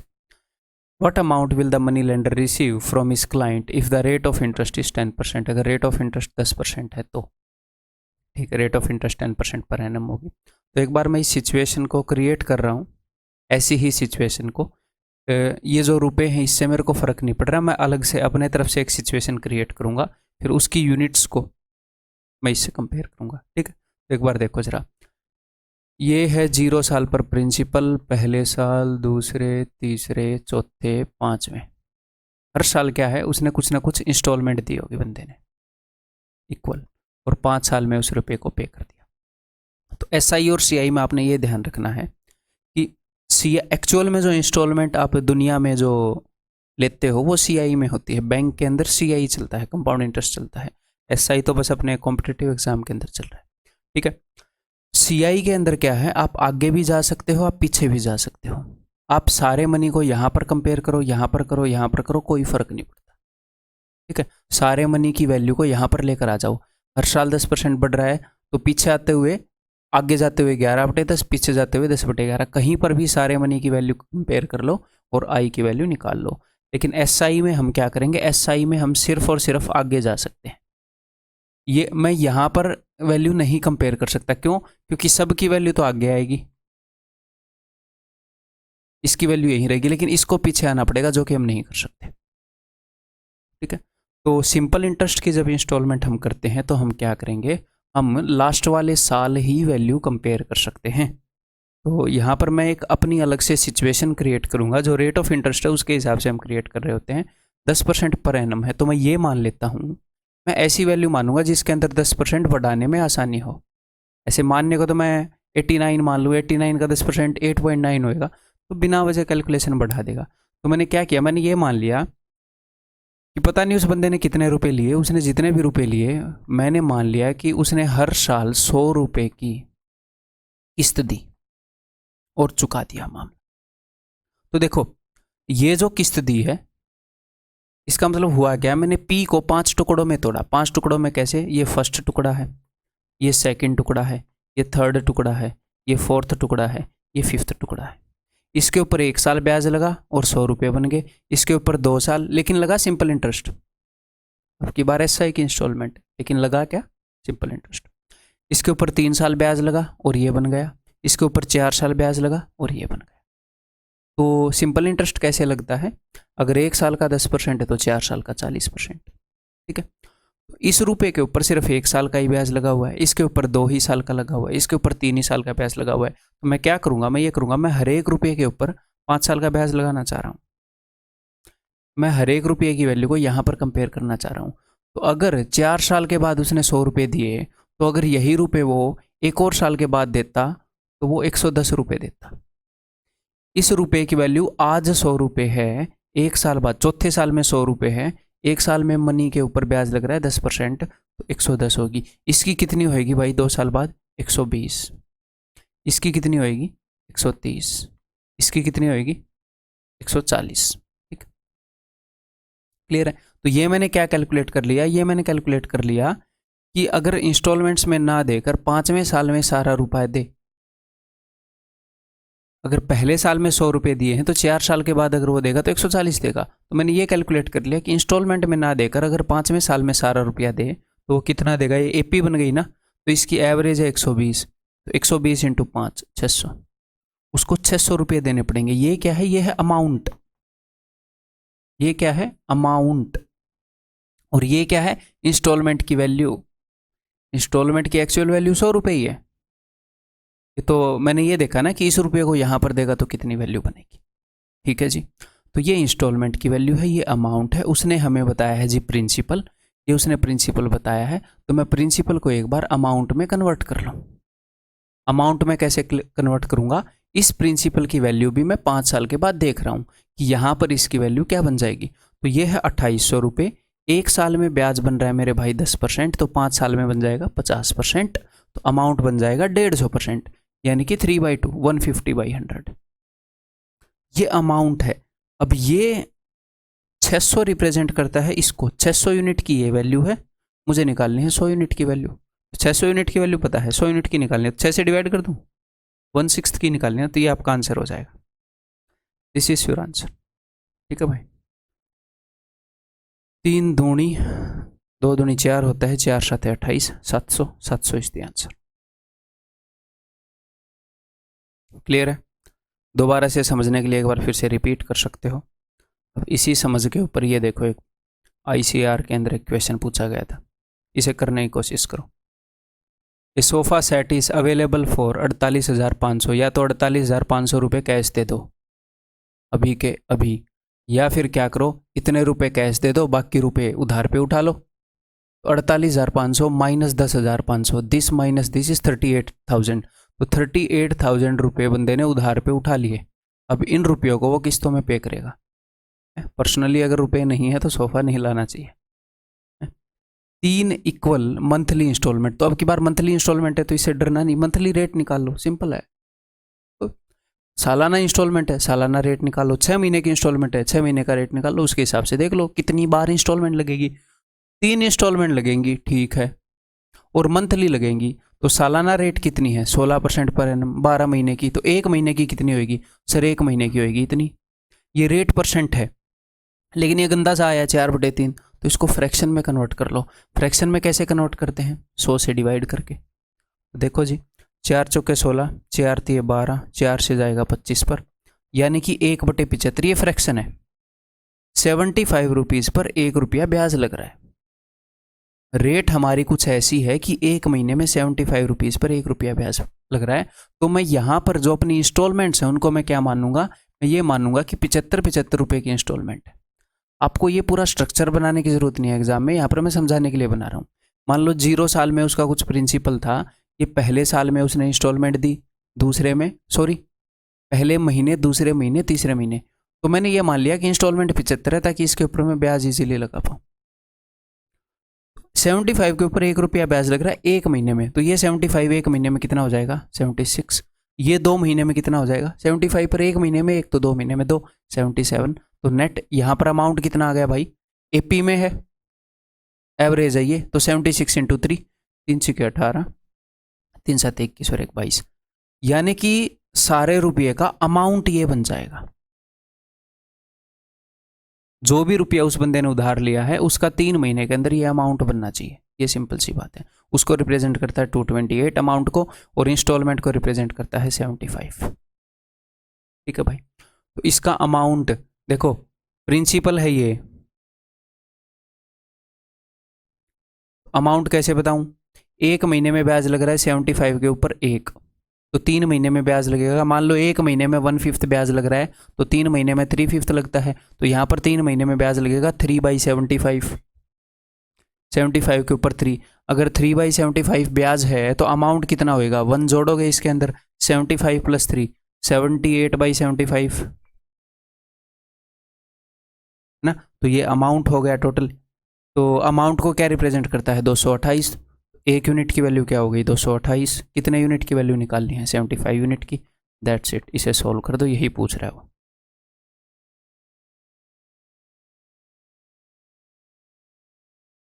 दो से 4 से काट दूँ, 1 ये 39 पर चला गया, 2 से 1, 2 से ये 19 पर चला गया, 4 से 4, 5 20, वैसे 114, ये 19 से कट ही रहा था, 114 का डबल है। 4 7 19 दिए 57, 3 से गया 13 पर। तो 13,000 is the answer, that is option C. ठीक है, क्लियर है। कोई भी बात समझ में ना आए तो रिवाइंड करके हल्का सा खुद भी सोच लेना। ये बताओ अब,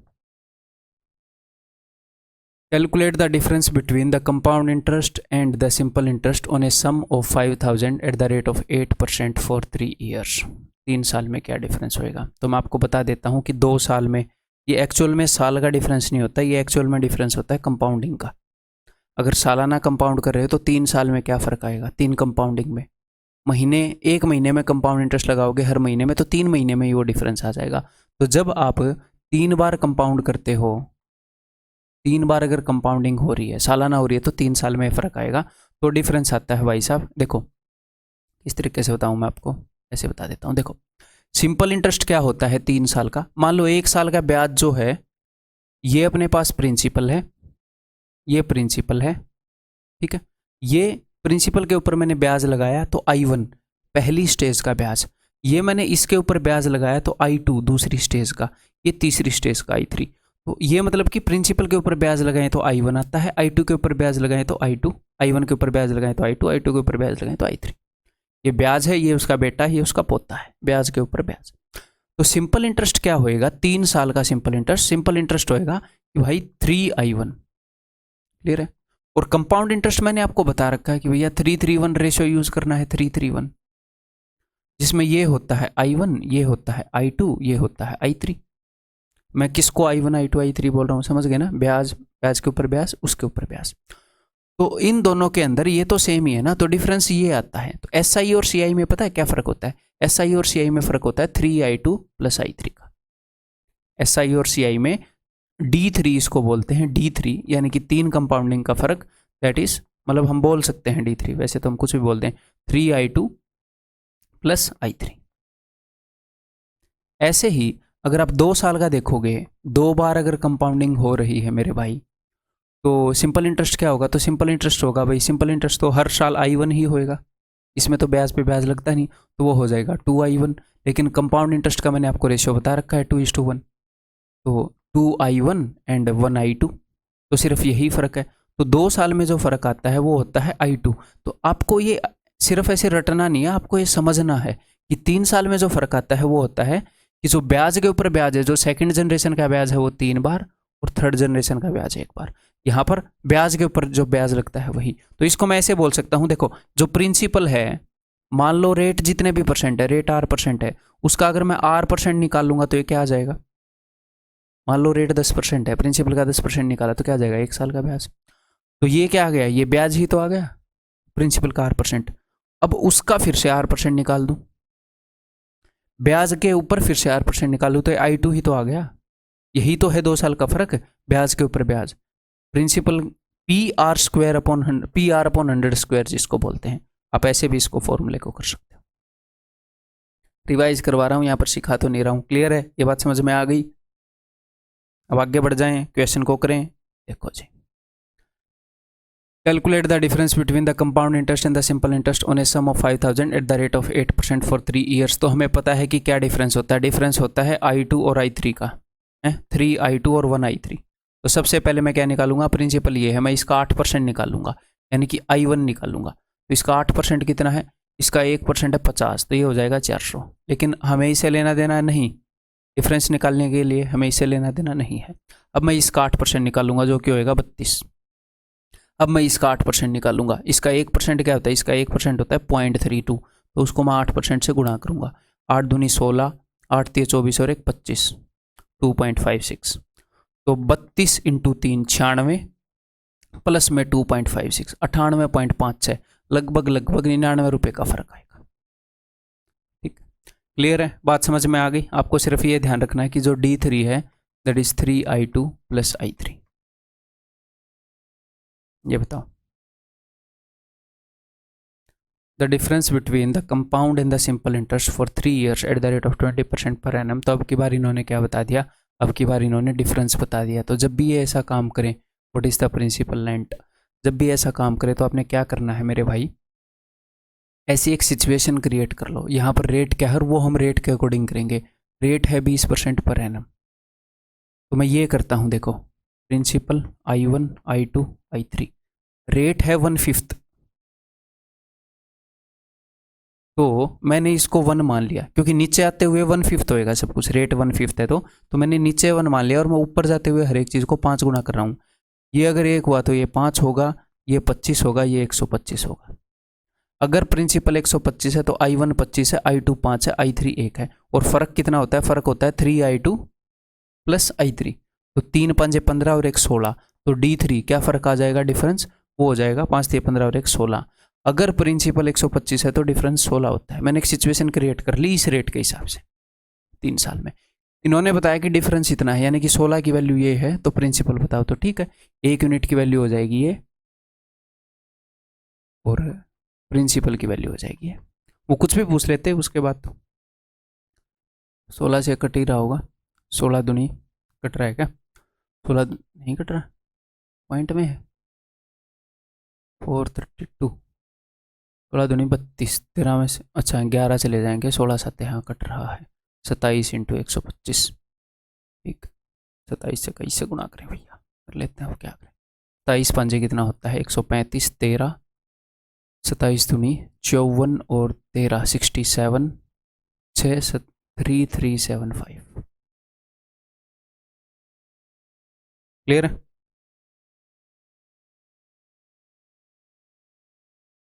ये बताओ। The difference between the compound interest when compounded annually and simple interest on a certain some of money for 2 years. 2 साल के बीच में जो डिफरेंस आया है वो ये आया है इस रेट के ऊपर, 2 साल का डिफरेंस।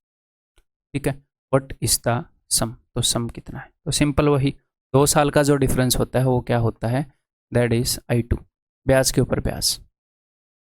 यानी कि मान लो ये प्रिंसिपल है, एग्जाम्पल मैं दे रहा हूँ, और रेट जो है वो 10% पर एनम है, तो इसके ऊपर 10% निकालोगे, इसका 10%, तो वो आ जाएगा I1 ब्याज, और इसका 10% निकालोगे तो 1 साल का जो ब्याज है उसके ऊपर अगर हम ब्याज निकालें उसी रेट से तो उतना फ़र्क होता है। क्लियर है? और ये मैंने एक और चीज़ आपको बताई, इसी चीज़ को एक और वे से रिप्रेजेंट किया कि P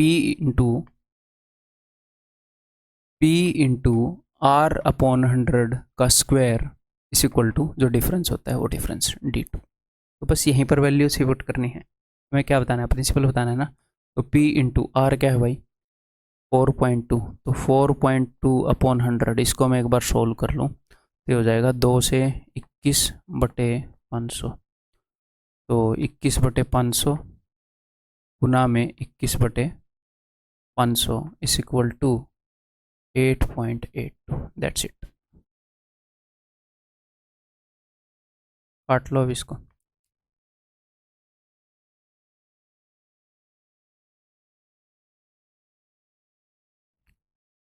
इक्कीस से कट रहा होगा, अच्छा 21 का स्क्वायर 441 होता है, 441 का डबल दिख रहा है, 5 दूनी 10, तो 5000, P is equal to 5000, that is option C. ठीक है, MTS में पूछा गया है ये बताओ अब।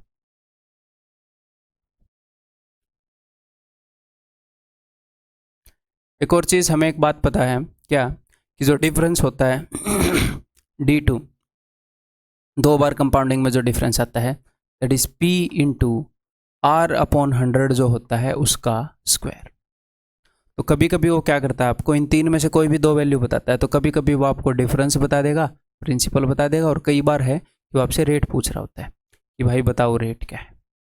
तो देखो D2 2 बार का डिफरेंस बटे में प्रिंसिपल, जब भी आप ये करोगे तो होएगा क्या, R अपॉन 100 का जो स्क्वायर है वो आएगा। तो आपने करना क्या है, D2 जो भी डिफरेंस बताए बटे में प्रिंसिपल, उसका अंडर रूट, तो आपको R अपॉन 100 मिल रहा होगा। ठीक है, इसने यहाँ पर डिफरेंस बताया है आपको। Rachit invest 12,000 for 2 year period at a certain rate of simple interest. Rachit ने सिंपल इंटरेस्ट पर रुपये लगाए, प्रसाद ने वही रुपये कंपाउंड इंटरेस्ट पर लगाए। बट प्रसाद के केस में ये बता रहे हैं कंपाउंड इंटरेस्ट पर लगाए, तो प्रसाद के केस में उसको इतने रुपये ज़्यादा मिले, यानी कि SICI में इतने का फ़र्क हुआ। तो बताओ रेट क्या है, तो यही सिंपल काम कि डिफरेंस क्या है, 172.80 डिवाइडेड बाई प्रिंसिपल कितना है, प्रिंसिपल है जी 12,000, इसको अंडर रूट करना है मेरे भाई बस। तो आपको जो मिलेगा वो R अपॉन 100 मिलेगा, इतना ध्यान रखिएगा। ठीक है, इसको 100 गुणा करेंगे बाद में तो R आ जाएगी। तो देखते हैं अभी इसको सोल्व करते हैं। तो 12, ये 12 का क्यूब है, तो 12 का स्क्वायर, तो ये आ जाएगा 12 बटे में 4 0 हो गई 100, and this is equal to R upon 100, तो यानी कि R is equal to 12, that's it. ठीक है, ये सारी चीज़ें करवा रखी है मैंने आपको कोर्स में, ध्यान हो तो। बहुत ही प्यारा सा, बहुत ही आसान सा क्वेश्चन, बिना कुछ के, शक्ल दिखने में बड़ी है, बिना कुछ लिखे जवाब दे दो। एक बेसिक सी बात बस आपको रिवाइज करवाना चाह रहा हूँ। A bank offers following 4 schemes for investment. If a customer wants to invest an amount of ₹P, bank 4 scheme देता है, कस्टमर कुछ रुपए इन्वेस्ट करना चाह रहा है, then which scheme is more beneficial for a customer after a period of 1 year. कौन सी स्कीम मोर बेनिफिशियल होती है? तो सिंपल सी बात बताता हूँ कि आप कंपाउंडिंग का क्या मतलब होता है पता है, कि 6 महीने में कंपाउंड हो रहा है, 5 महीने में कंपाउंड हो रहा है, उसका मतलब होता है कि हम ब्याज को प्रिंसिपल में ऐड करके नया प्रिंसिपल कब बना रहे हैं। तो जितने जल्दी जल्दी ब्याज ऐड होएगा प्रिंसिपल में उतना ही तो फायदा होएगा ना। एक तो पुराने घिसे पिटे कम प्रिंसिपल के ऊपर ब्याज मिल रहा है, एक जब भी 6 महीने में कंपाउंडिंग हो रही है, इसका मतलब क्या हो रहा है, हर 6 महीने में वो ब्याज को प्रिंसिपल में ऐड करते हैं और नए प्रिंसिपल पर ब्याज मिलने लग जाता है। तो ये काम तो जितने जल्दी करो उतना ही फायदा, रोज कंपाउंडिंग कर दो चाहे। तो हमारे बैंक कंपाउंडिंग करते हैं 6-6 महीने में। तो ये देखो, तो rate of interest is 24% per annum with simple interest. तो सिंपल इंटरेस्ट में तो कंपाउंडिंग होती ही नहीं, पुराना वही गंदा सा प्रिंसिपल पड़ा रहता है, सेम नहीं।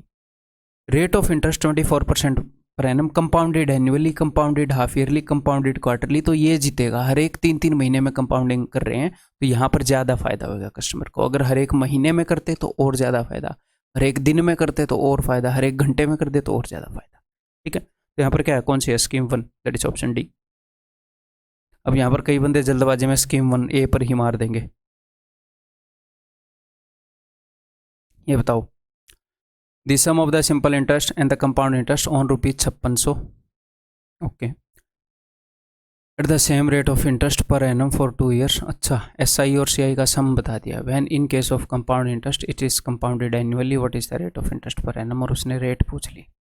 ओके, तो ऑप्शन यूज़ कर सकते हैं but that is not wise. तो भाई कन्वेंशनल वैसे ही इसको करेंगे। एक बार मेरे बताने से पहले ट्राई कर लो।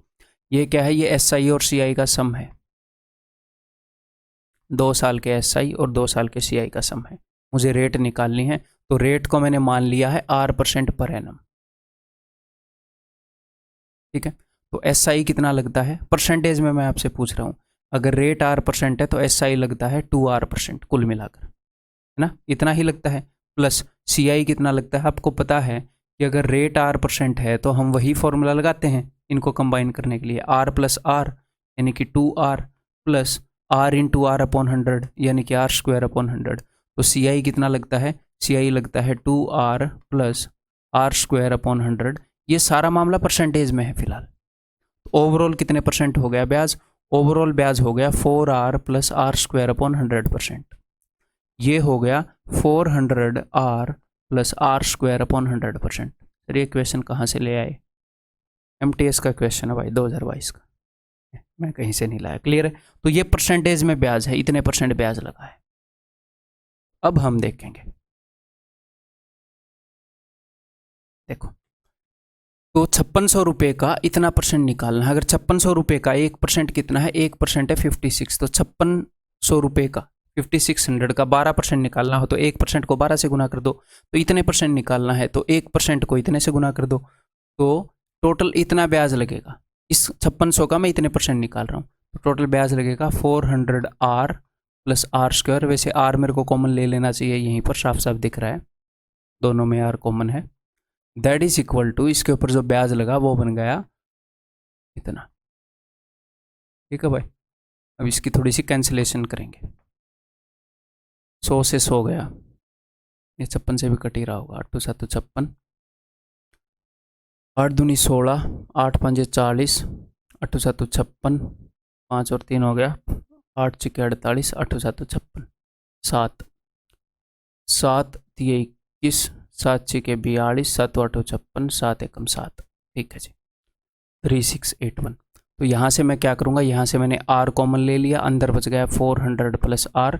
तो दो ऐसे नंबर हैं जिनके बीच में R का 400 का फ़र्क है। ठीक है, और उनका प्रोडक्ट है जी 3681। तो मैंने आपको क्या बताया है हमेशा कि जो डिफरेंस है मान लो वो 400 का है और जो प्रोडक्ट है वो इतने का है 3681। तो आप ऐसे नंबर दोनों जगह से काटो, डिफरेंस से एक बार काटो, यहाँ से 2 बार काटो, लेकिन आपको ऐसा कोई नंबर दिख नहीं रहा होगा। तो वैसे ही देखो कितना चल रहा है आपका दिमाग, अभी देखता हूँ। देखो क्या आप देख पा रहे हो, किससे डिविजिबल है, साफ साफ दिख रहा है 9 से डिविजिबल है। तो अगर मैं इसको 9 से डिवाइड करूंगा, अब हमारे पास और कोई चारा नहीं है, इसी को फैक्टराइज करना पड़ेगा, और कोई चारा नहीं है। तो इसको मैं 9 से डिवाइड करूंगा, तो 9 चौके 36 गया 0, 9 9 में 81, तो आ गए ना 2 नंबर, और कोई चारा ही नहीं है इस क्वेश्चन को करने का। तो rate is equal to 9, R की वैल्यू 9 हो गई और 400 प्लस R की 409 हो गई। क्लियर, अभी मैंने क्वेश्चन छाटा, मेरे को सबसे एफिशिएंट यही मेथड लगा, फिर टाइम में और कुछ भी निकाल लूँगा अगर हुआ तो इसमें। ठीक है, the sum of ₹2400 is invested for 4 years at R% per annum simple interest, okay, and the simple interest received is 1152। ठीक है, find the amount received after 3 years when the same sum is invested at R plus 8%।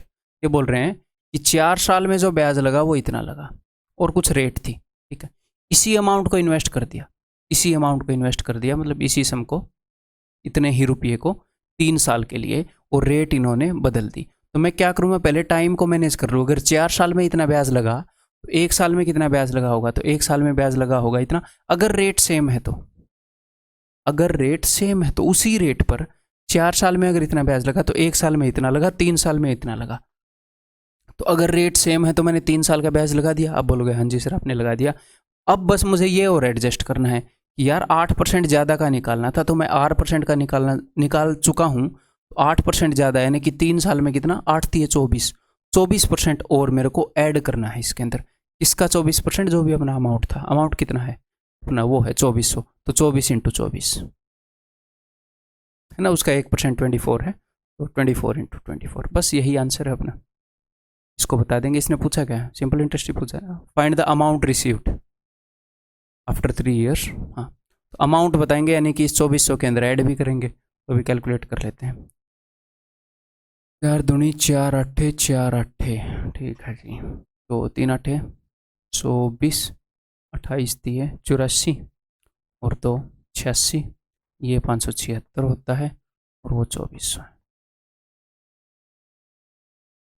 1 8 5 13 और 4 17 और 1 18, 3840। Clear है, बात समझ में आ गई। ऐसे क्वेश्चन आजकल कई आ रहे हैं, इनको हैंडल कर लोगे, हैंडल कर लोगे, हाँ बोल रहे हो तो ये करो इसको हैंडल।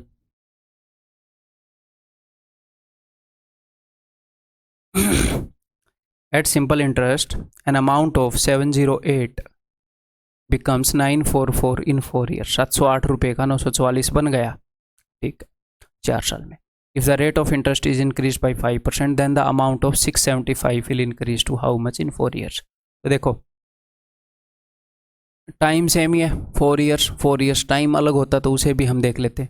तो हम देखेंगे कि 708 रुपये के ऊपर ब्याज कितना लगा। मैं अमाउंट में इंटरेस्टेड नहीं हूँ, मैं ब्याज में इंटरेस्टेड हूँ। तो ब्याज कितना लगा, 44 में से 8 गए 36, 9 में से 7 गए 2, तो 708 रुपये के ऊपर भाई साहब 236 रुपये ब्याज लग रहा है 4 साल में, ठीक है। तो यहाँ पर सबसे पहले मैं देखूंगा देन द अमाउंट ऑफ 675 कि 675 के ऊपर कितना ब्याज लगेगा। तो बताओ कितना लगेगा, 236 डिवाइडेड बाई 708 गुणा में 675, इतना ब्याज लगेगा 4 साल में। क्लियर है। अगर सेम रेट रहे तो, अगर सेम रेट रहे तो, लेकिन इन्होंने बताया कि रेट अगर 5% बढ़ा दें तो इसको मैं अलग से ऐड कर लूँगा इस हिसाब को, ठीक है। अगर रेट आप 5% बढ़ा दोगे पहले के कंपैरिजन में, तो हर साल 5% ज़्यादा ब्याज आएगा, तो 4 साल में 20% ज़्यादा ब्याज आएगा। तो 20% किसका, जितना भी अमाउंट आप दे रहे हो इसका, तो इसका 20% यानी कि इसका 1/5 या 67.5 का डबल। तो 60 का डबल क्या होता है, 120, और 7.5 का डबल 15, 135 रुपये ब्याज और आएगा, ठीक है। और हमने क्या बताना है, हमने क्या बताना है, विल इंक्रीज टू, इसका अमाउंट बताना है। तो ठीक है, जोड़ देंगे उसमें 675 में। अभी कर लेते हैं,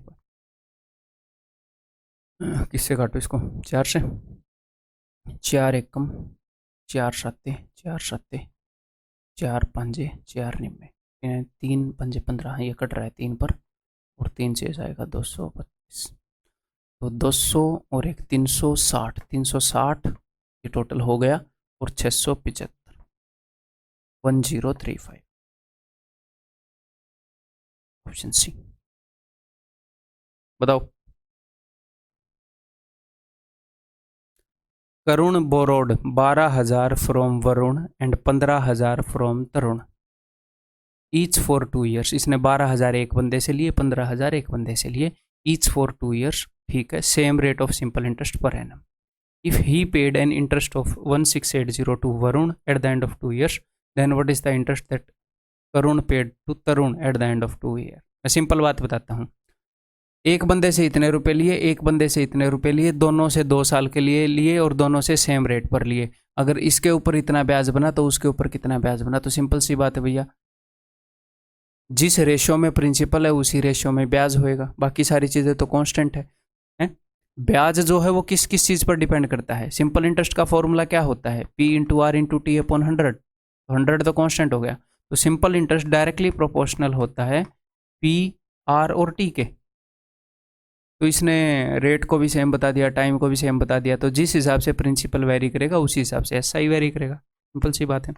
तो इन प्रिंसिपल का क्या रेशियो, अगर मैं काटूँ 3 × 12, 3 × 5 = 15, प्रिंसिपल का 4:5 रेशियो है तो ब्याज का भी वही रेशियो होएगा। तो 4 यूनिट की ये वैल्यू है तो इसको मैं 4 से डिवाइड कर रहा हूँ, 4 चौके 16 और 20, तो 5 यूनिट की वैल्यू क्या होगी, 2021 हो जाएगी।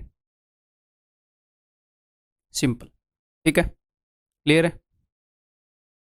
ई बताइए।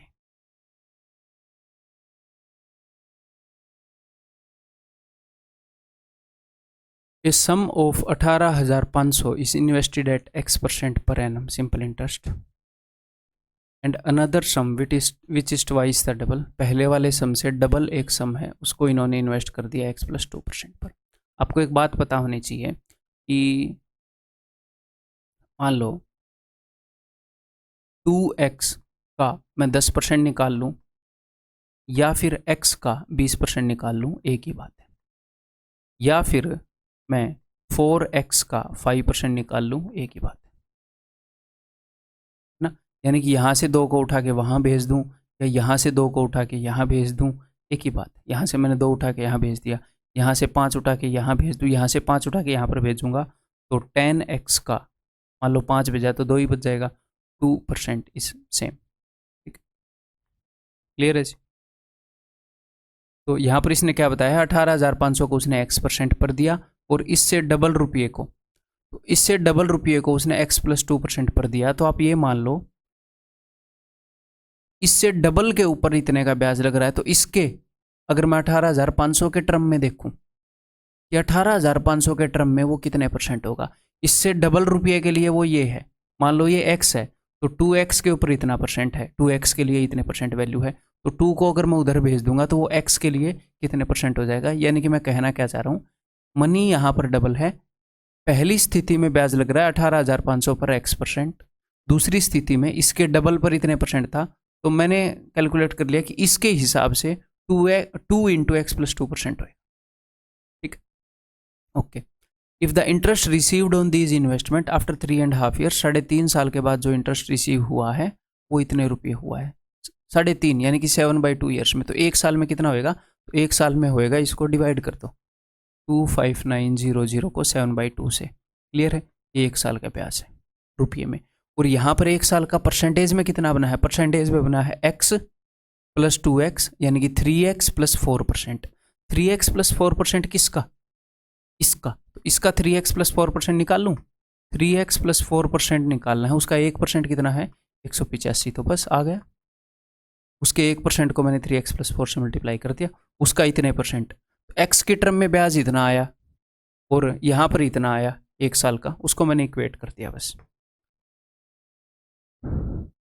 7 × 21 7 × 7 49, 37 से वो कट रहा होगा पक्का, 5 7 5, हाँ इस पर जा रहा है ये 5, फिर 5 से जाएगा 2 पर, ठीक है। तो 2 दूनी 4, 40 = 3x + 4, 4 इधर आएगा तो ये घट जाएगा 36, तो x = 12, ठीक है।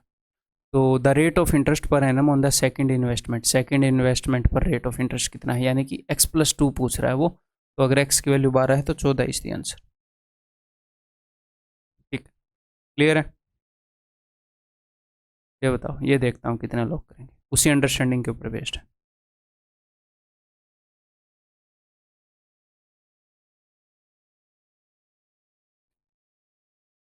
A person invested a sum of 4500 at R% per annum at simple interest and a sum of 6750 at R-2% per annum simple interest. Okay.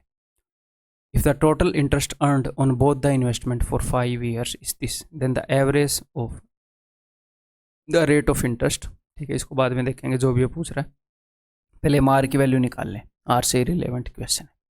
5 साल में ब्याज लगा है इतने रुपए, तो मैं 1 साल के ब्याज में इंटरेस्टेड हूँ, तो 1 साल में ब्याज कितना लगेगा, मैं उसको 5 से डिवाइड कर दूंगा, तो मैं उसको 5 से डिवाइड कर रहा हूँ। 5 में 45, 5 × 15, 5 × 15, क्या आया था, मैं पॉइंट के चक्कर में बोल गया। 5 में 45, 5 × 15, 5 × 15, 5 7 35, 5 5 25, मैंने उसको 5 से डिवाइड कर दिया, ठीक है। 1 साल का ब्याज है, ये मैंने रुपये में लिख लिया। अब मैं 1 साल का ब्याज यहाँ पर रुपये में लिखूंगा इस परसेंटेज के टर्म में। अब मेरी बात को ध्यान से समझने की कोशिश करिएगा, अगर मैं यहाँ पर प्लस कर देता R+2, तो मैं आपको ये बात ऐसे समझाता कि R% ब्याज तो हर जगह मिल रहा है, तो आप बोलते हैं हाँ जी सर R% तो यहाँ पे भी मिल रहा है, यहाँ पर भी R से ज़्यादा ही मिल रहा है, R तो हर जगह ही मिल रहा है। तो मैं आपको क्या बोल सकता था कि आर, इसका भी R% निकालो, दिस प्लस दिस, यहाँ पर भी R% निकल ही रहा है, यहाँ पर भी R% निकल ही रहा है, तो इन दोनों को जोड़ लो एक बार। ठीक है, तो जोड़ के क्या करोगे, कोई एक बार दूसरे वे से भी कर सकते हैं क्या, बात तो सेम ही है, चलो जोड़ दो इन दोनों को। ठीक है, तो ये हो जाएगा अभी 6 और 4 10,000, 7 और 5 12, 1200, 11,250। तो 11,250 का R% निकाल लो। तो इसका R% मैंने निकाल लिया, सिर्फ मेरी बात को समझने की कोशिश करिएगा। प्लस फिर आप बोलोगे सर इसके ऊपर 2% और मिल रहा है, तो इसका मैं 2% ऐड करता, 1% निकलेगा 67.5, तो वो हो जाएगा 135। अब भी बात वही है, माइनस हो या प्लस हो, मैथमेटिक्स भेदभाव नहीं करता। अब बस आप नेगेटिव करोगे। अब की बार मैं आपको क्या बोलूँगा कि भैया R% तो हर जगह है। आप बोलोगे सर यहाँ पर नहीं है, यहाँ पर तो 2 कम है। अभी के लिए मान लो यहाँ पर ज़्यादा होता है तो जितना ज़्यादा है उतना हम ऐड करते हैं, कम होता है तो जितना कम हम उतना सब्ट्रैक्ट करते हैं। तो R% तो हर जगह है। आप बोलोगे जी हाँ, तो इसका और इसका दोनों का जोड़कर मैंने इसका R% निकाला, तो ये क्या होएगा देखो, ये हो जाएगा, इसका 1% कितना आएगा, इसका 1% आएगा कितना, 112.5। तो 112.5 इंटू R, क्लियर है, R% आ गया, minus 135 is equal to this. Exam में मैं ये लिखूंगा। अब इसको सॉल्व कर, ठीक है, करें इसको सॉल्व। तो इस 135 को अगर मैं उधर भेजूँ, और बाकी इस क्वेश्चन को करने के कई तरीके हो सकते हैं, अगर 135 को उधर भेजूँ तो ये जुड़ जाएगा, तो इट विल बी 0.75, 5 और 3 8, 3 और 3 6, 9 और 1 10 इस इक्वल टू 112.5 R, नीचे एक 10 है, यहाँ पर नीचे 100 है। अब R की वैल्यू निकाल, 25 चौके 25 चौके, 25 दूनी, 25 साते, 25 पंजे, ठीक है, 25 चौके, 25 पंजे, 25 एकम, 25 साते, 25 एकम, 19 से वो कैंसिल आउट हो रहा है, गड़बड़ तो नहीं कर दिया मैंने, 5 निम्मे, 5 दूनी, 2 दूनी, गड़बड़ ही, अच्छा 9 से चला जाएगा 19 पर, नहीं करी है गड़बड़। R इज इक्वल टू 8.5, 2 निम्मे 18, सॉरी 9.5।